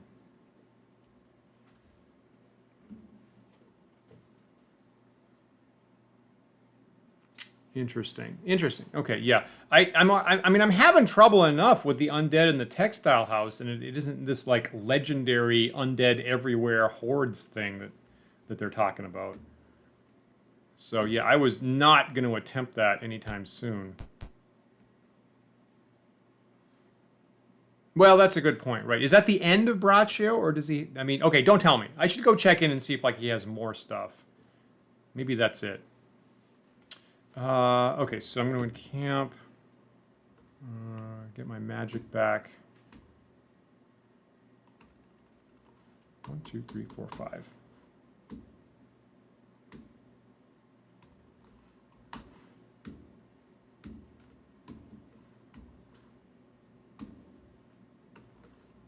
Two, three, four.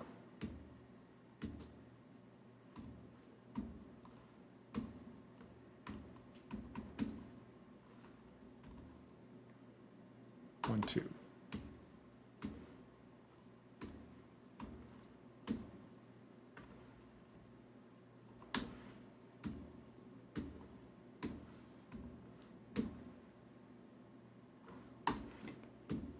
I knew that, you know, people had told me in advance that Stinking Cloud is really important in this game, and I'm certainly seeing that. So what, Griffith needs to go up 4 points?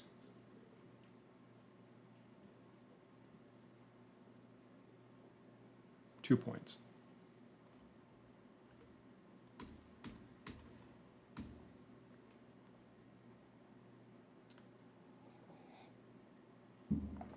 All right, let's try this again.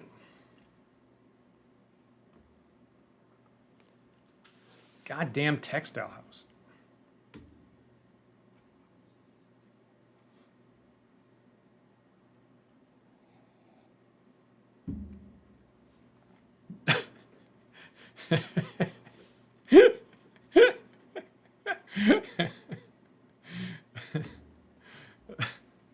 You're right. You're right. Only I am going to have that here, eh? All right, here we go.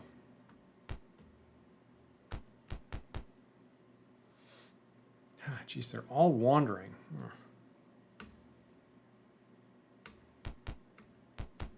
Jeez, I just got in this one door and I had to fight stuff. Okay, so now I've officially made it one extra area in.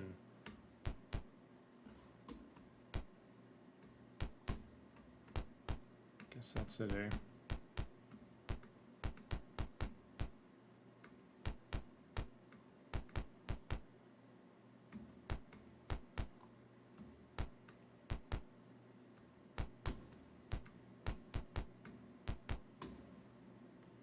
A skeletal force spots you and attacks. Well, this is new.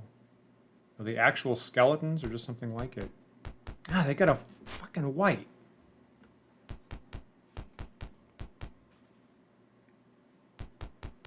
I agree. I noticed that really fast, that not having the max hit points anywhere in the interface was tough. I almost don't, I mean, although, you know, based on the font size, there's not much place they could put it, actually. Yeah, skeletons definitely better than ghouls. I'm not happy there's another white with them. I really didn't expect that.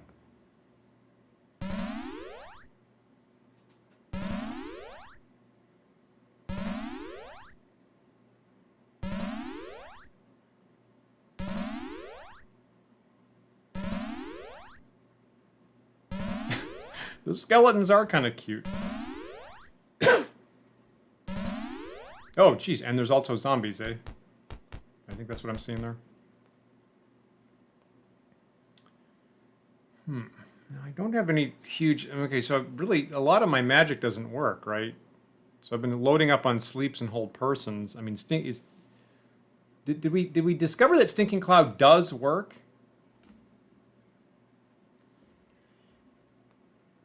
Yeah, that's it. Yeah, I guess you're right, Disparel. So is there... I mean, what...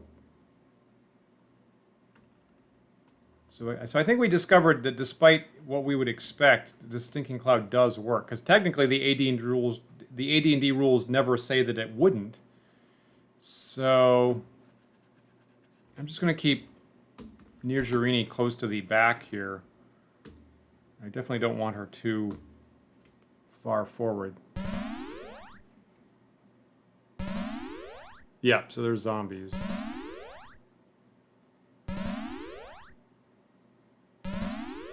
Now, I'm assuming that if I get all these guys out of the way, the next turn has a chance of hitting the white.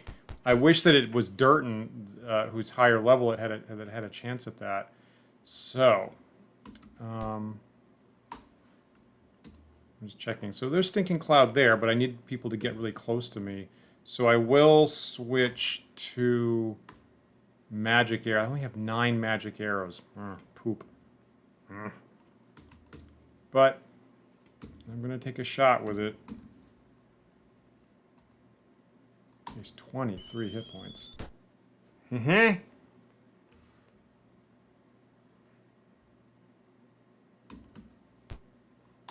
Does Cadell have... I don't think Cadell does have magic weapons, so... Let's kind of review. Whoops. Yeah, it's not going to do me any good.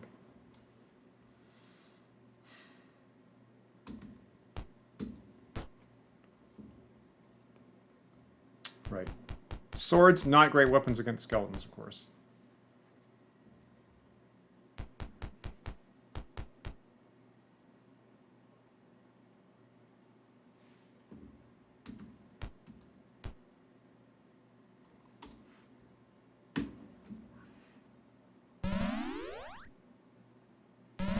Is there any chance I get that white? Haha! Good job, Harton. Good job, my man. That's delightful. I'm just looking at what other weapons I have, actually. So I guess I was carrying around Morning Stars at one point, but I got rid of them. I guess I didn't expect to see skeletons anymore. I'm accustomed to, like, D&D design of, like, there's going to be a first level zone with skeletons, you'll never see them again. So I didn't think I was going to run into a mob of skeletons later. I guess now I have to, unfortunately do I have to chop through all of these things because they're trapped in this room? Yeah.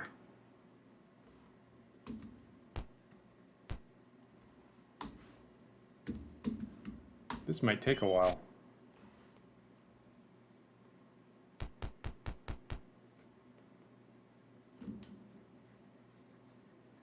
Yeah, I get right. I guess it gets the skeletons. I guess it won't be too bad. Assuming I can hit it all.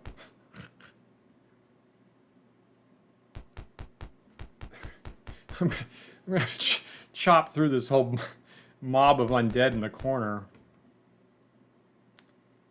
It's a hard, you know, being an adventurer is a hard job. Nobody said it was going to be easy.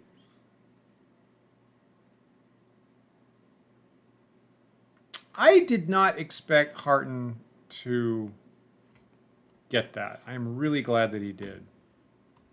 Okay, I'm gonna at least momentarily swap out of this.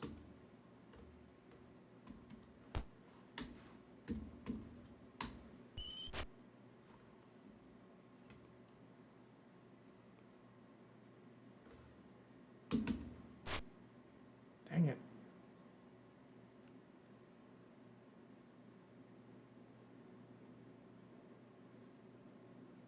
I wonder what he's gonna do.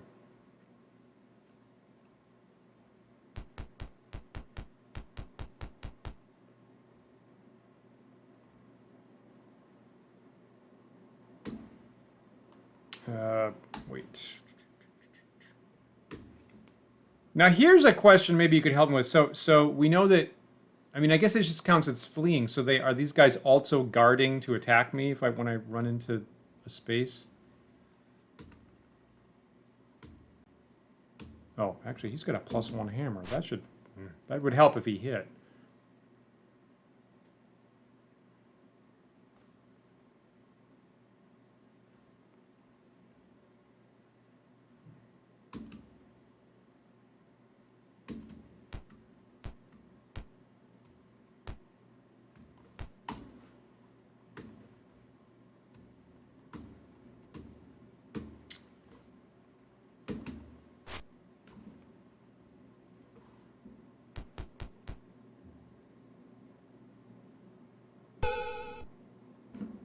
Now, Durton, that's I love you. I love how you turned, but that was dumb. Nice. Nice. Nirasharini with her magic water staff wiped it out.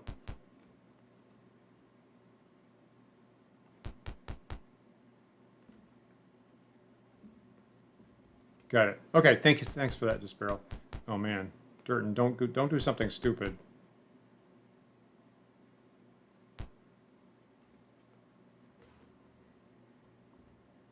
Okay, so my clerics are the guys that should be attacking skeletons.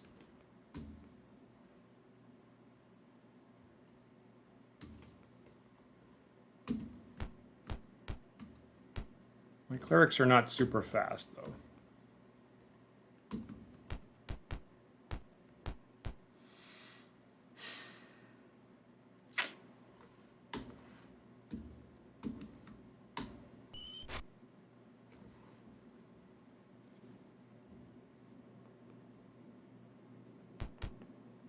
Yeah, please don't. Please, I just don't run directly smack into that white and have to save you. That's what I'm worried about right at the moment.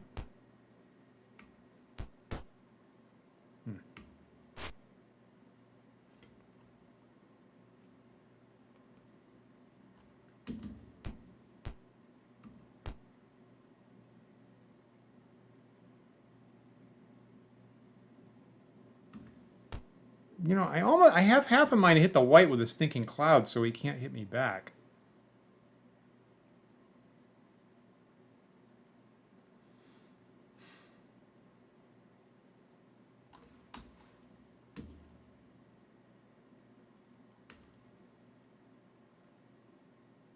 How else am I going to do that? I mean, I either have to drill him with my limited magic arrows, or I don't. I feel like that's my best option, actually. Or I have to risk running into his guard action and getting level drain in return. So, so if the other option is level drain, I'm going to pick this.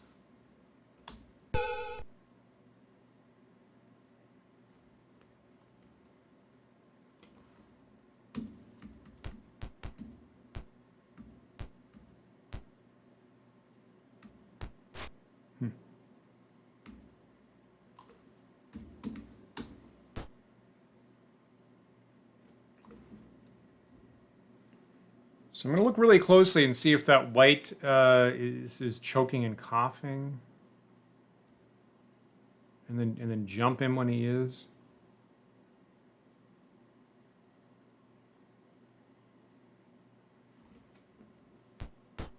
Fuck. Huh. I did not like that.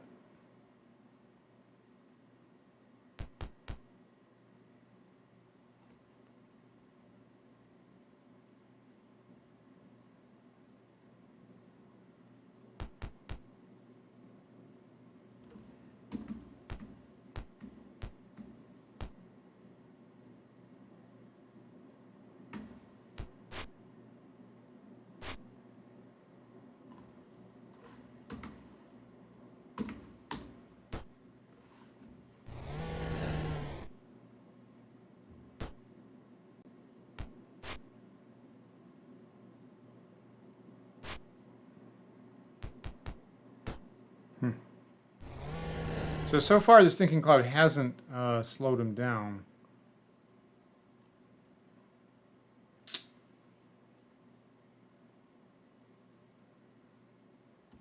I guess I'm going to switch over to the magic arrows, I guess, here.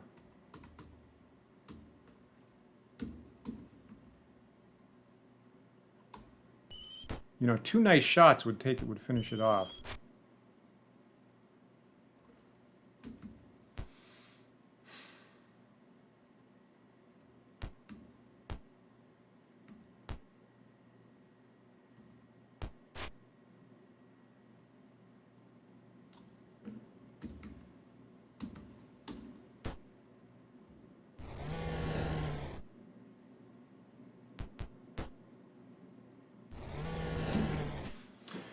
All right, okay, I'm going to mop my brow. We get the white. Good job.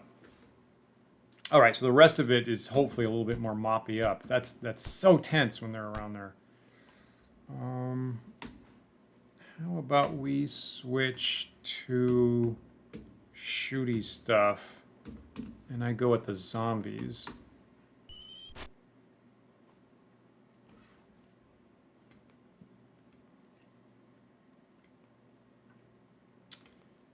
All right. Thank you for your service, clerics.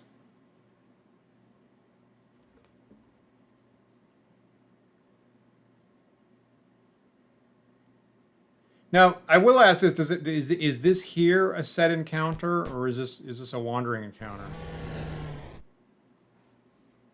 Yeah, thanks, Disparel.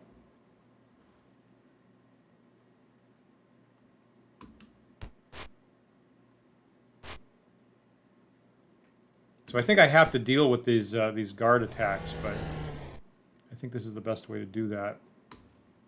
And switching from the magic right now. Good reminder.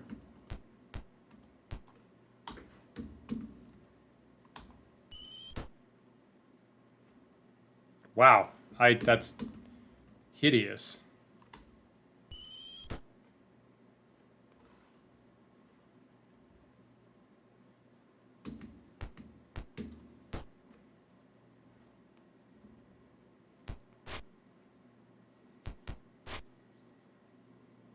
Yeah, I feel very fortunate. I feel very fortunate that my my newest cleric. Boy, that's a hideous spot. That my newest cleric managed to hit the white at the end. That is not what I expected.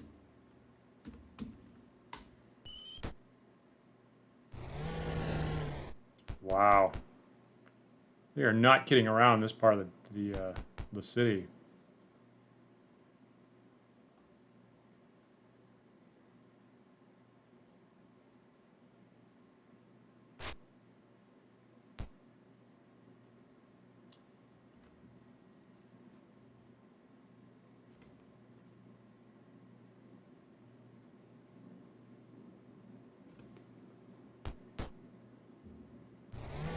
Nice.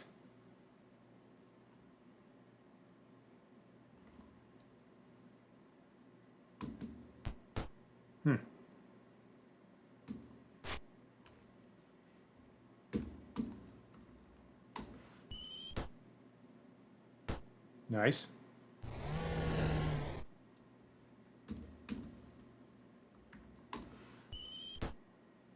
One more? No.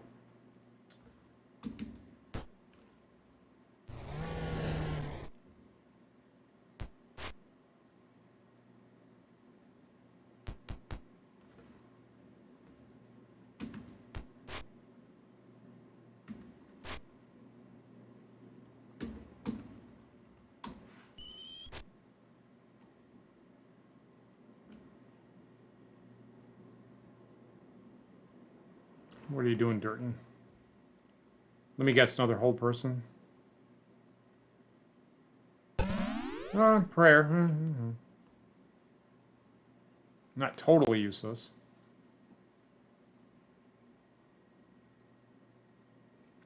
And I guess the stinking cloud just went off.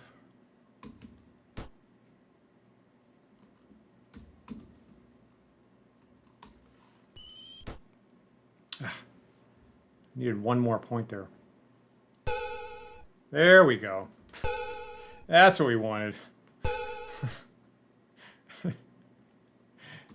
Doofus.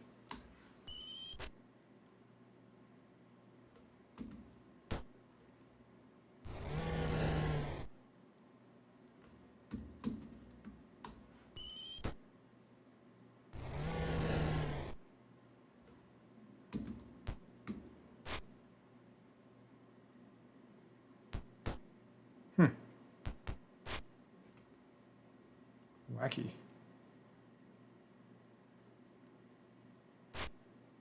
Interesting.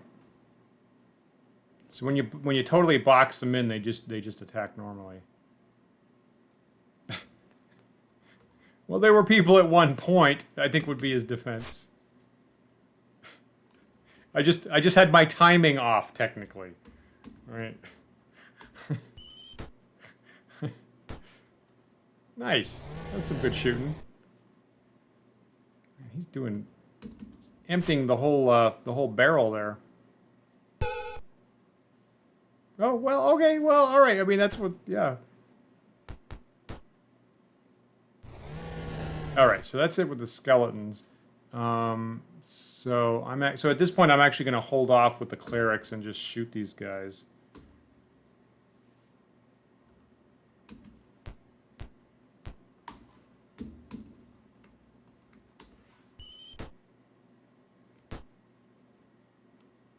Needed one more point there.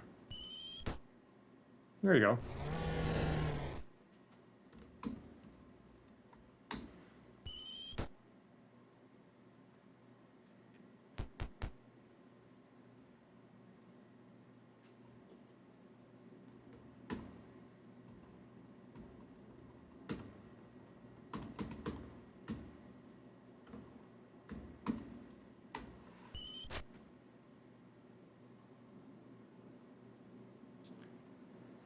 Yeah, it's a good question, Laura Sudo. You know, I think at the time that this came out, I was more interested in strategy games. You know, I was for me things like D&D Fantasy Empires or Stronghold. Stronghold around the same time is what really I was nuts about. So I did get into, you know, later I got into Diablo, right, by Blizzard. So played through that. Just Diablo 1. I actually never got into later ones just because they were almost too big. I was like too into them. So I was actually, for what it's worth, I was working at a video game company in the 90s that got, you know, there was some consolidation, and we wound up part of the same company that Blizzard was. So I remember there was a day, I guess so someone next door, we were playing Warcraft 2, right? We were playing Warcraft 2 after hours, and then there was a day when the corporate structure shipped in this crate, and it was like, here's this new game, you know, it's inside the company. Maybe you could try it. Maybe you'll like it. And it was StarCraft, right? And we were addicted to that for a long time. I played a lot of StarCraft, and I got it for free. I got it for free on day one because they just shipped it to the company. It's like, oh, you know, it's in the company. Try it. So that was pretty neat. He silenced a zombie. Brains. I'm sick of your shit. Zap.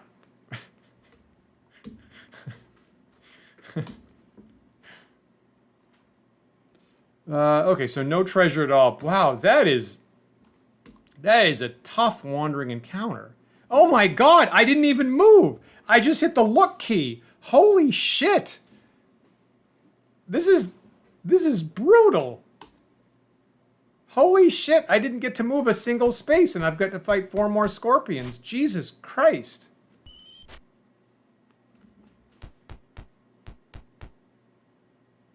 You know, I was writing about that on our Discord servers. I got to admit, I actually do like real-time strategy games, because someone on the Discord server was asking, I can't remember who it was asking, you know, granted that I'm playing this game right here, Pool of Radiance, with its tactical-based, you know, battle map type thing, would I want to play normal D&D that way? And I kind of lean towards sort of not. I feel that it's okay if you're a single player and you're engaged with it the whole time. But when you have more people around the table, there's a whole bunch of people who are going to be unengaged while you're counting spaces and stuff like that.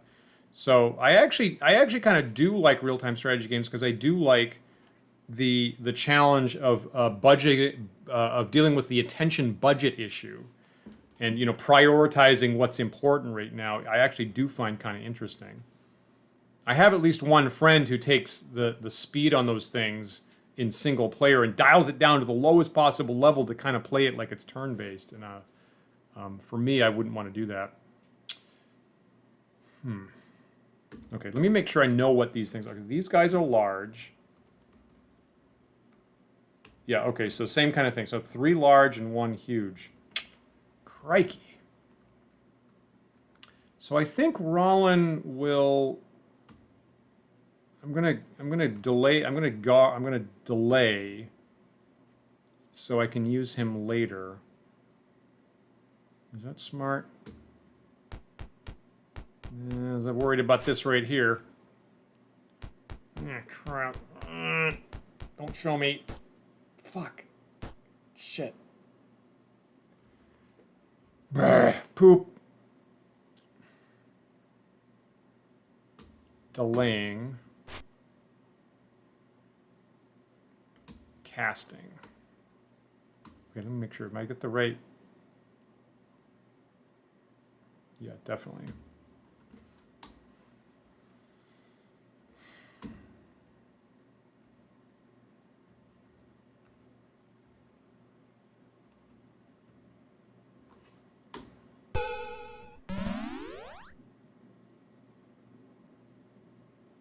I only got one?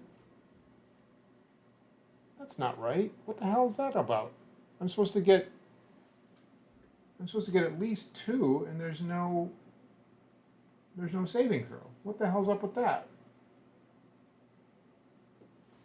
Well, thanks for saying that, Laura Sudo. Actually, I appreciate that. And you know what? I've gone what 30 years, and I never played it on my own without someone hanging out like you guys are actually. So I actually wouldn't play it if I didn't have you guys commenting along the way. I must not understand what large scorpions are, because let me get my monster manual too here. What is not syncing up with that?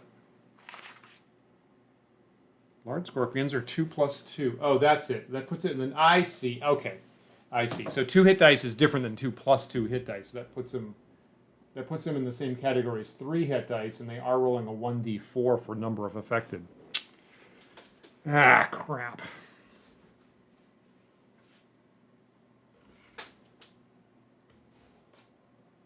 The huge one is 4 + 4, so like an ogre, I got a 50-50 chance of getting the 4 + 4 one. And she's too far away to cast Stinking Cloud.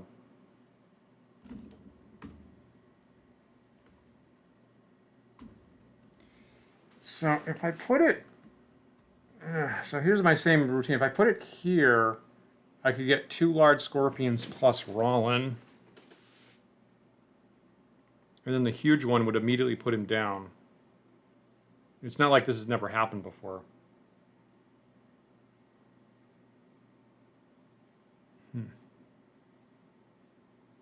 Well, if I put it here, it would only get the huge. Wait, no, that's the huge one. If I put it here, I guess I'll try that.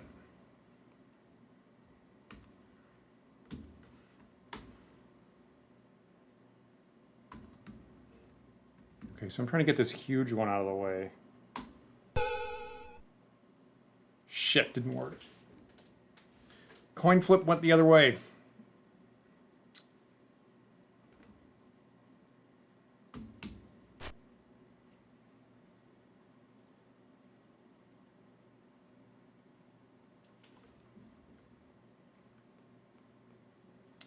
I gotta admit, we had a good time with Warcraft 2. We were playing that a lot back at my first video game company.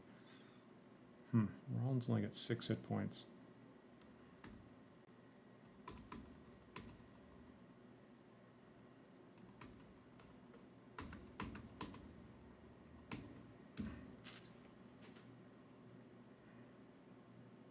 He's in a tough place.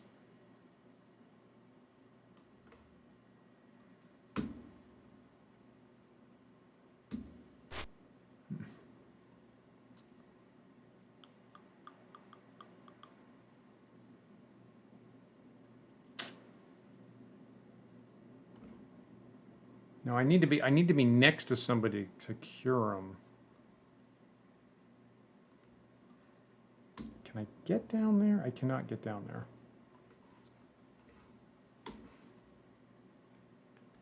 Yeah, I mean, it would be, if they didn't have 3 attacks each, I'd feel better about that a little bit. It's the mama bear of those 3. There's nothing right about this. I don't feel anything right about this.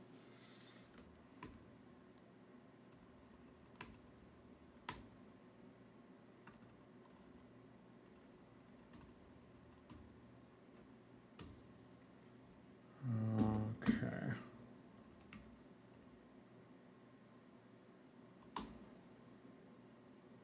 jeez, that's too far away.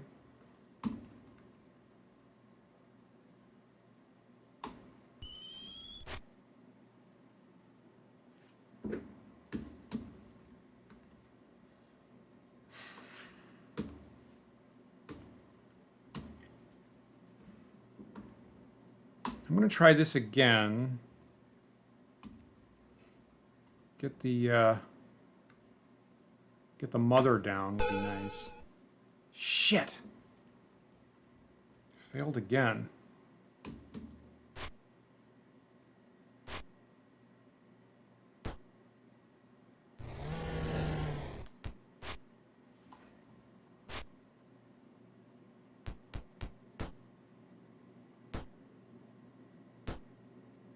Yeah, see those 3 attacks. Now I'm kind of surprised nobody's been poisoned yet.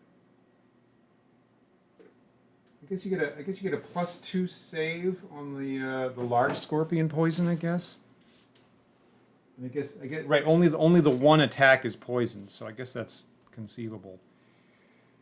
Whew.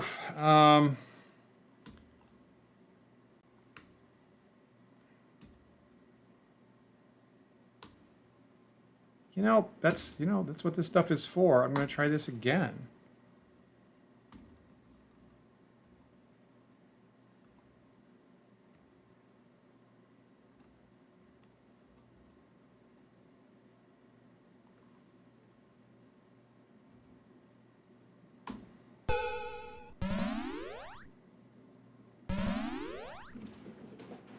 All right, so now I only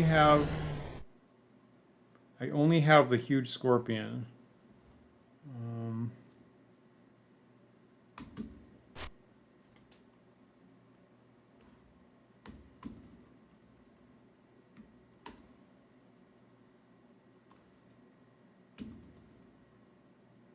If I throw this on so I'm about to throw oil on the area that's got Rollin down in it. Is that going to damage Rollin? I'm assuming not. It's never done splash damage before, so I'm going to assume the answer is no.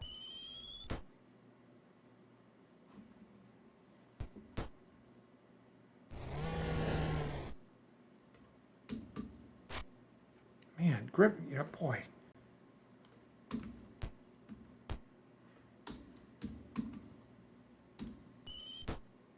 So close.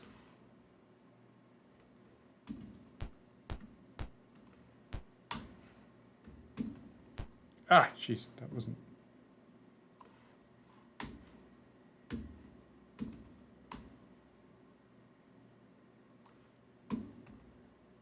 Right, I'm next to something.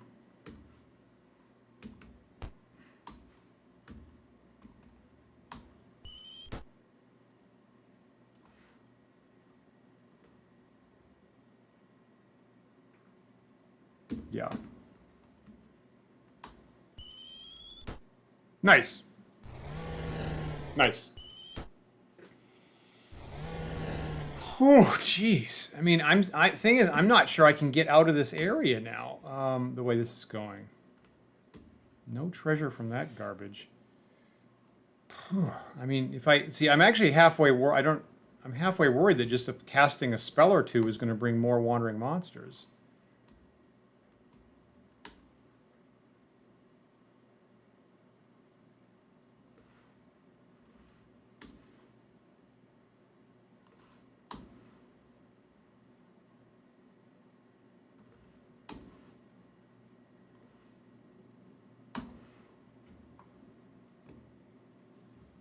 Now, have you memorized how many hit points everybody has now? Okay, thanks for that, Disparel.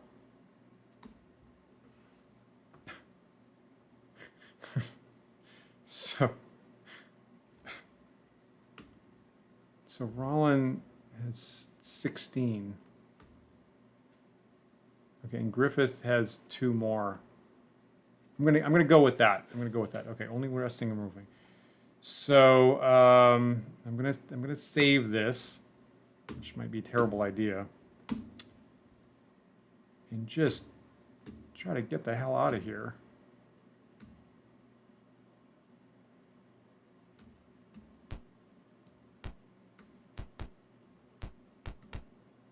Fuck. You've got to be kidding me.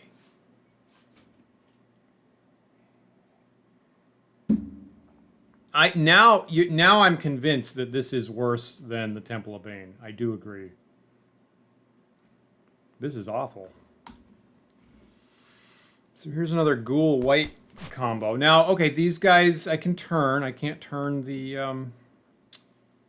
the scorpions. Don't have any spells she can use.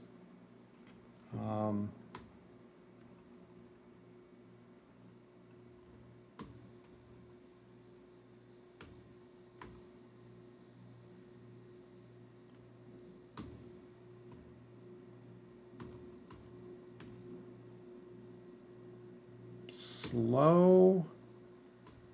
I really don't want to use. I got that fireball.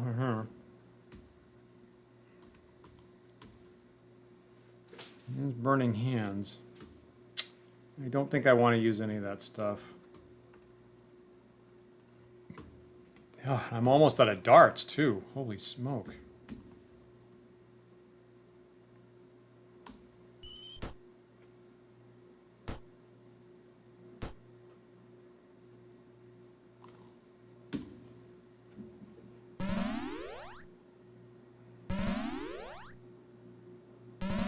So right now, I really don't want my clerics to go down, right? I want all my clerics to be able to turn. So I really don't want my clerics... Okay. Nice. Okay, good.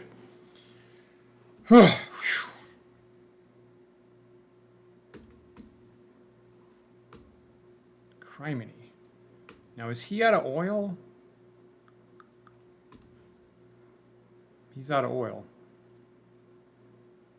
I got holy water. Let's try that.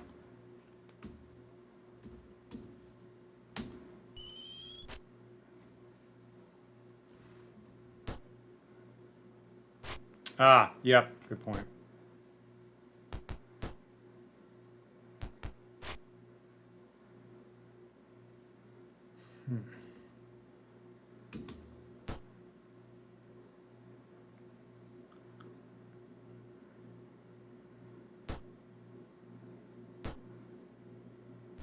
Nice, good job.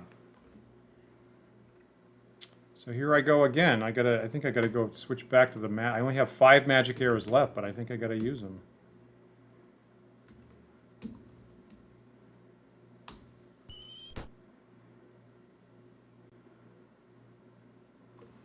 Guess the turn came around.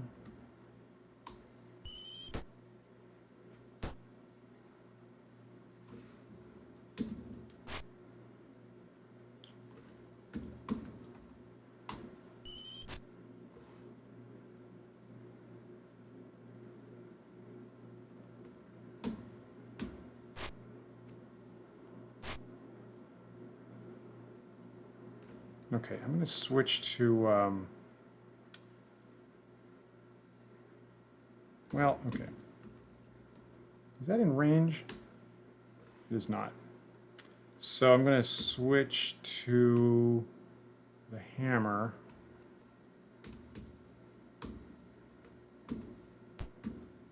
Well, no wonder I didn't have a good time in this area before when I didn't even have Durton with me. Man, does Cadell not have a magic weapon? I thought everybody did at this point.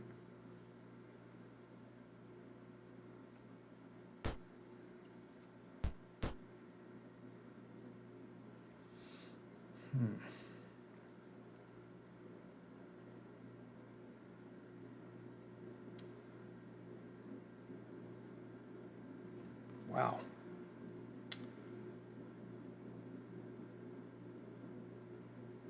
Not happy about this.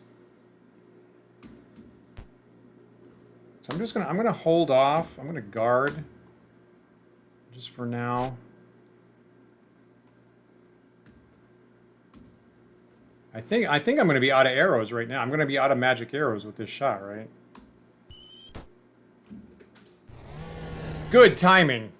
Good timing, my man.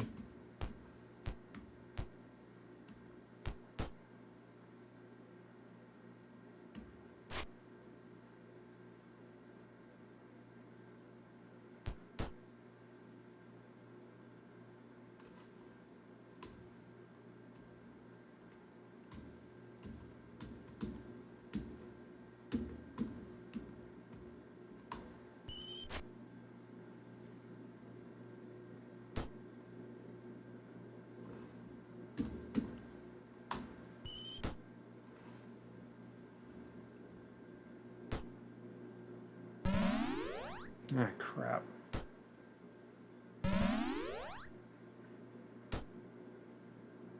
That's kind of rotten.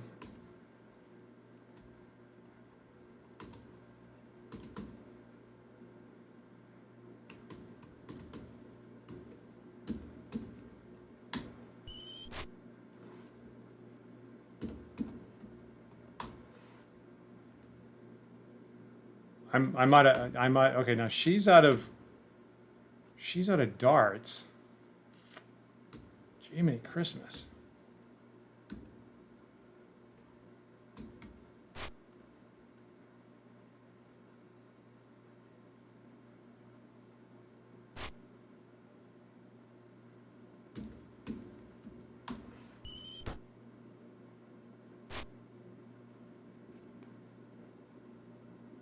I have Cadell on auto now, right? So remind me what I do to get somebody off of the auto setting.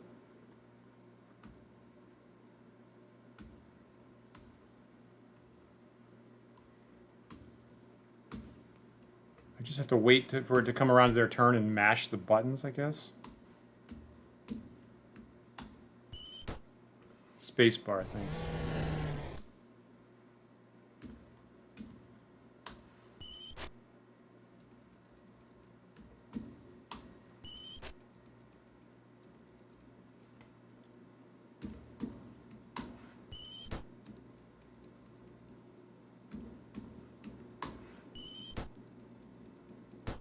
Fortunately, spacebar doesn't do anything else.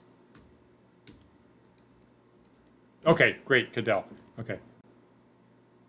So does he not? Why was he doing 0 points against the white? I don't get that. He's got the longsword +1 right there.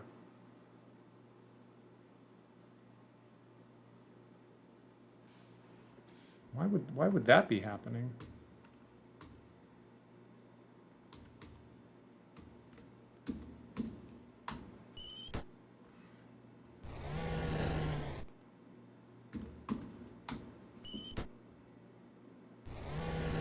So no one went down. I'm stunned. That's no one got drained a level. No one went down. That was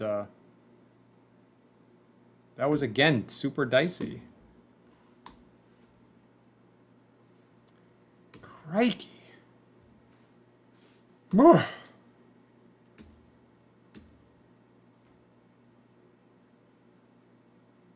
You think the sword is cursed?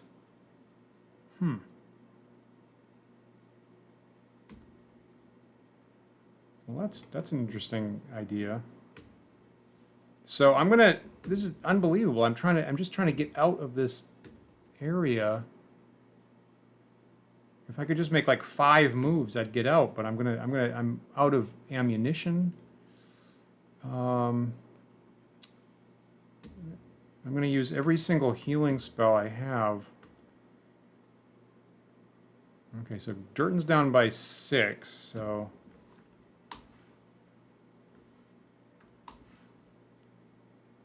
Griffith's down by 4, so I think I'm going to live with that. Cadell is down by 7.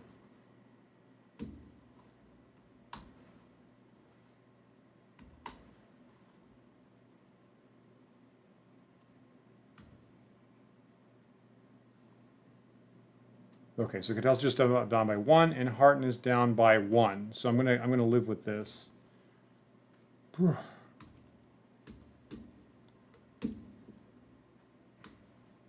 This place is brutal. Okay, so I'm currently facing south.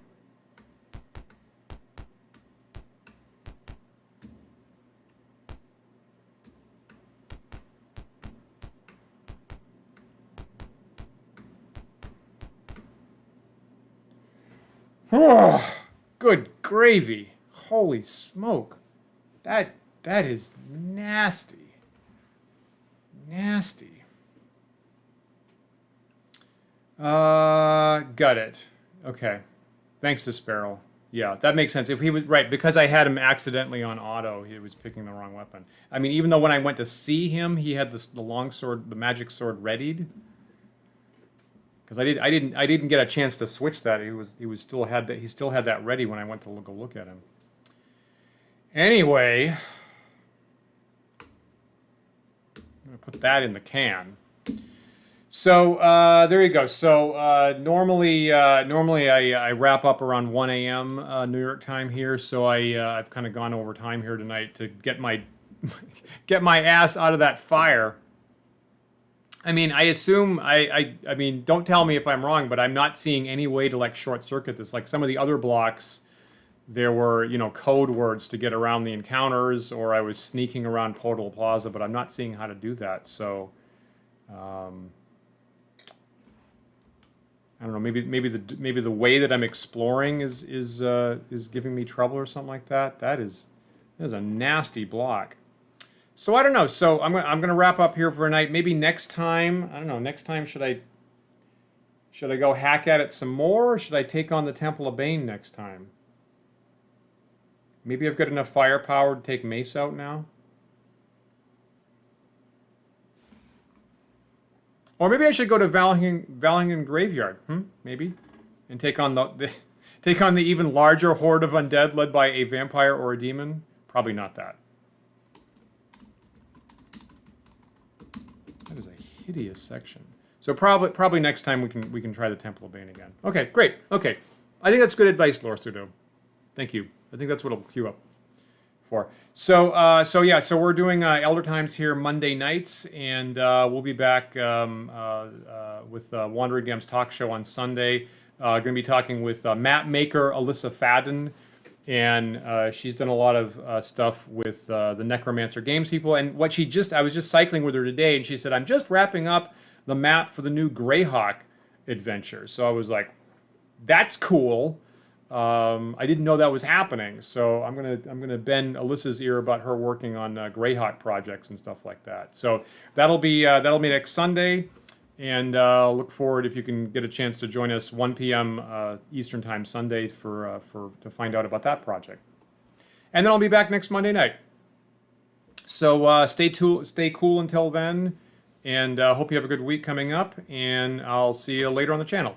Thanks so much for hanging out, everybody. This makes so much more fun, me exploring this for the first time. I'll see you next time.